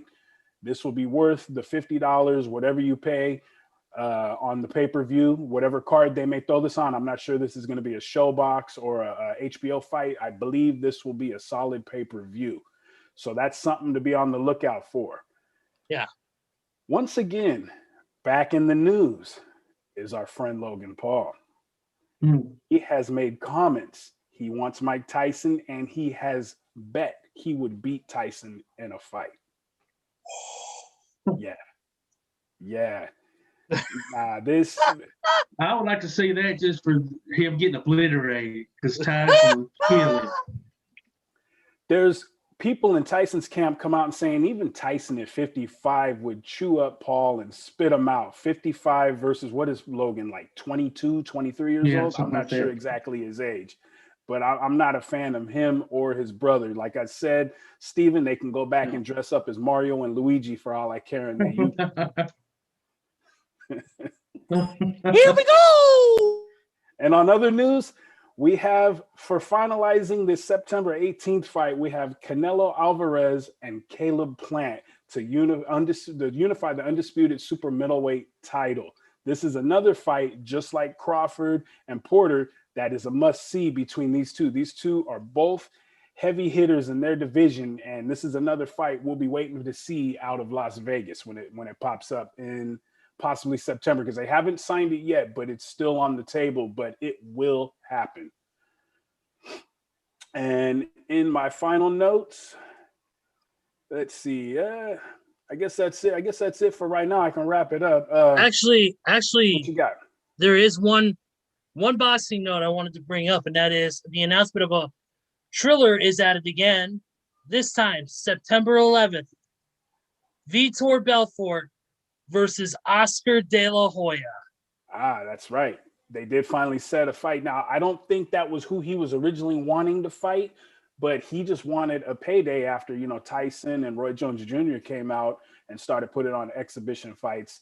He got out there. If y'all remember, he was on there on Triller with Snoop, drunk as a skunk. Man, he was faded, if you guys remember, about 6 weeks ago?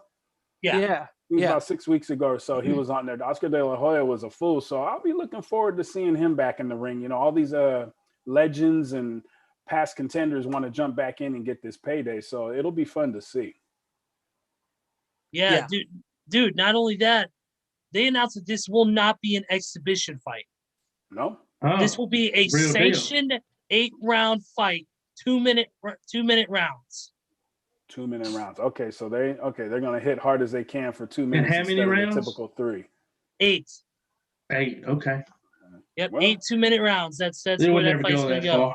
Well, De La Hoya is only in his late 40s, so he should be able to still go if he wanted to. Yeah, absolutely. Absolutely. We shall see. Now there was some Major League Baseball news I wanted to get into, especially with you since you are a baseball expert here, right. Hijacker. That is the breaking news we just received about 10 minutes ago. And that is that Minnesota Twins player Nelson Cruz has been traded to the Tampa Bay Rays. I heard about that. I haven't had a chance to read up on it. I'm going to jump on it right here real quick. Yeah, Tampa Bay Rays land Nelson Cruz in a trade with the Twins. Okay, so let's take a look at this deal here. Cruz is 41 years old, a 7-time All-Star, 19 home runs and 50 RBIs this season. So at 41 years old, he's still hitting like he was when he was 25. Yep. I guess, let's see, Tampa Bay needs that bat as they're headed towards the playoffs, and they're in a battle with Boston down the line, which I did say, what was it, last week? I did say that Tampa Bay would overtake Boston for that East division, in my opinion. So you know what? This may be a good move for Tampa Bay. This may be, I don't know if he's going to play in the outfield or if he's going to be a DH, but that will be a heavy presence in their lineup at bats. Yeah, this trade also includes 3 minor league players as well. Right-handers Joe Ryan and Drew Stroutman will be heading back to Minnesota, while righty Calvin Foucher will go to the Rays with Nelson. Okay, so it looks like the Rays are giving up a little bit of a future for right now. Yeah, that's what it seems like. They're looking to get the hot bat right now to try and get them for a push to the playoffs. Yeah. Instead of worrying about what's going to come in the next 2 to 3 years. Yeah, because it's going to take a few more years for those guys in the minor leagues to develop and get their wings under them to get up onto the big league show up there in MLB, which is fine. Some of these guys make it. Some of these guys, there was a guy in Oakland A's back in the 90s by the name of Billy Taylor. I'm not sure if you guys heard of him. He came up and closed for the A's for 3 years, but he did not make it until he played 16 years in the minor leagues. Yes, I do remember that. One game. Yep. You remember that, Todd? I do, Hijacker. Absolutely. Yep. Yes. Yep. He came up. That's a great story. I believe he is 3rd or maybe 4th in the Oakland A's closing and saves history behind Eckersley and Catfish Hunter. And I think Houston Street was the other one. But yes, he spent 16 years in the minors before he even got a chance to make it to the majors. And a lot of these guys now, we just had the MLB draft last week and over 600 players were drafted. How many of those guys are going to actually have careers? How many are the hidden Tom Brady's of the group that are going to be low picked, but they're going to end up being, Vlad Juniors up there, up in the bigs? Yeah, definitely, dude. Definitely, it's going to be interesting to see where the Rays go from here. If Cruz is, he is a big help. Do not get me wrong, but it's going to be interesting to see how the team gels around Cruz and see if they're able to get not only his bat to stay hot, but also everybody else's bats to start getting hot and make that potential push to the playoffs. One other thing I wanted to get into with you is there has been some interest in Colorado Rockies shortstop Trevor Story. But here's the thing. They don't want him at shortstop. A lot of people want him as a center fielder. They want to shift him. They want to shift him. And this is a little fact here. You get those people who track stats and all that stuff, and they track the sprint speed of these players. The sprint speed ranks in the 88th percentile in baseball at 28.7 feet per second. So he covers a lot of ground very quickly as a player. So he could play that fielding position very well if once he gets acclimated to it. Yeah, and I'm looking him up right here, and I see the teams that are interested in him. One, the Chicago White Sox. That's your team, brother. 2, Cincinnati Reds. 3, Mongrovian's team, the New York Mets. 4, Oakland A's out here with him. We're already log jammed with outfielders. If he's going to still play the infield, I'm happy with who we have. We got Matt Olson at first. We have Tony Kemp and Jed Lowry platooning at second. We have Elvis Andrus at short, and we have Matt Chapman at third. So I don't see how he would fit even in the outfield. We have Mark Canha in right. We have Ramon Laureano in center, and then we have Seth Brown and Steven Piscotty platooning in right field. So I don't know where he would fit. I don't know what the A's would give up. And another note with Oakland, they did go through a vote. Oakland gave the A's the vote for Howard Terminal, but the Oakland A's have come out and said the stipulations are not the same of what they wanted. So right now they're back clashing again. But Oakland has until the end of baseball, I don't know if it's September or if it's going to be October, to make a decision. And I hope my A's will be staying in Oakland. If not, it's going to be a tough decision because, like I said, I didn't follow the Warriors 20 minutes across the bridge to San Francisco. Love the city, but it's Oakland over here, brother. It's Oakland. Exactly. 2, my Raiders went to Vegas. I didn't follow them, so it's going to be a tough decision to see if I'm going to follow the A's if they leave for Las Vegas. But I'm hoping the city of Oakland can get it together. I'm hoping them and the A's can get something going and put us here rooted in Oakland for the next 30-plus years. Absolutely. Yep, definitely. One last note for Major League Baseball I want to get to, and then we'll close out the show here. All right. And that is that your mean Mercedes is actually back in back into baseball uniform. As many of you, if you guys didn't know, Mercedes actually stepped away from baseball for a little bit and said he was done, according to an Instagram post. However, he was spotted. However, he was in a uniform with the AAA Charlotte Knights, which is the AAA team for the White Sox. He's back in the uniform, and it looks like he'll be back with the team pretty shortly. So out there in Chicago, right? Yeah, he'll be back with the White Sox. Yeah, he had a great month of April, like 5 home runs or something, batted about 415. Yeah, he's 4 steps away. He's slashing 298, 365, 632 with 4 home runs and 10 RBIs since returning to the Knights on July 3rd after being optioned on July 2nd. Yeah. Now, he never did come out and say why he was stepping away. I don't know if it was a mental thing, a health thing, a family-related thing. I think it seems like it's more of a mental thing according to his post. Okay. It just seemed like maybe he was just down on his luck and didn't feel like that he was going to be able to make it to the level that he wants to be at. But yeah. I guess La Russa has been trying to reassure Mercedes, hey, you can do it. You can get you can get to that level. It's just going to take time, and you're going to have to really work hard.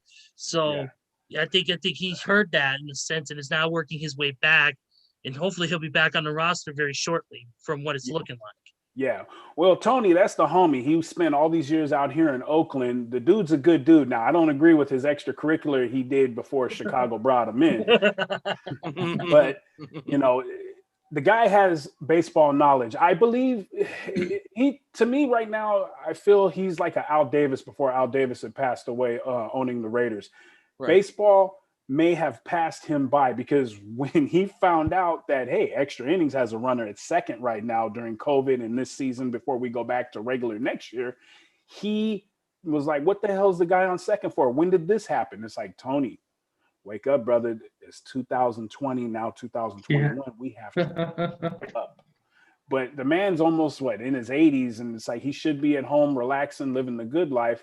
But, maybe he might turn the White Sox around. We shall see. But hopefully that young man, if he decides to come back and play ball, I hope his mental health is good and he feels ready and he's where he wants to be and he can resume like he did in April.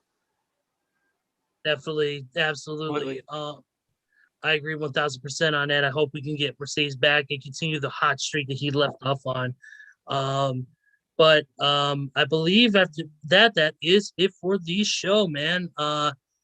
First off, we've got to thank Amanda for coming in. Amanda, we appreciate your time.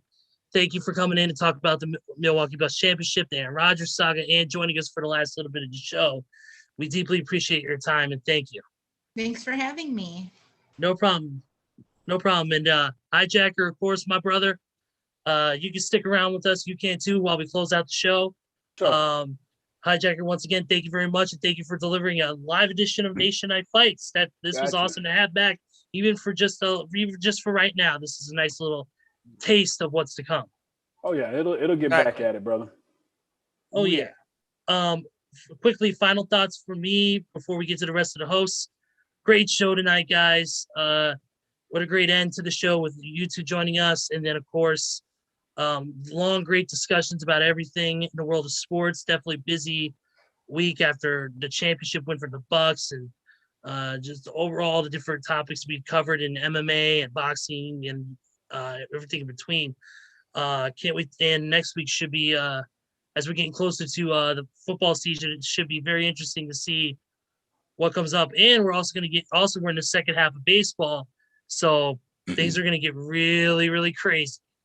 And I'm excited for it. Todd, final thoughts from you? Man, just thank y'all again for letting me come on and share my thoughts. And, sports is something that brings us all together. We may not root for the same teams or may not like all the same sports, but sports is something that's universally loved.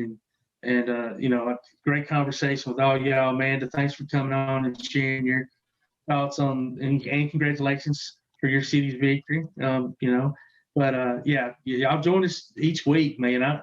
I may not be here, but Ezra and Steven and Hijacker do a wonderful job along with Kevin and the others. So y'all join us this show each week. Absolutely. Steven, close it out. Close out with your final thoughts. Once again, great show, fellas. Again, Amanda, thanks for joining us, giving your perspective as a Milwaukee Bucks fan for the city's victory this past Tuesday in Game 6 in the NBA Finals. And talking about the Aaron Rodgers saga in Green Bay. And Hijacker, thanks for joining us tonight, giving us a little bit of a preview of Nation Night Fights and what's to come.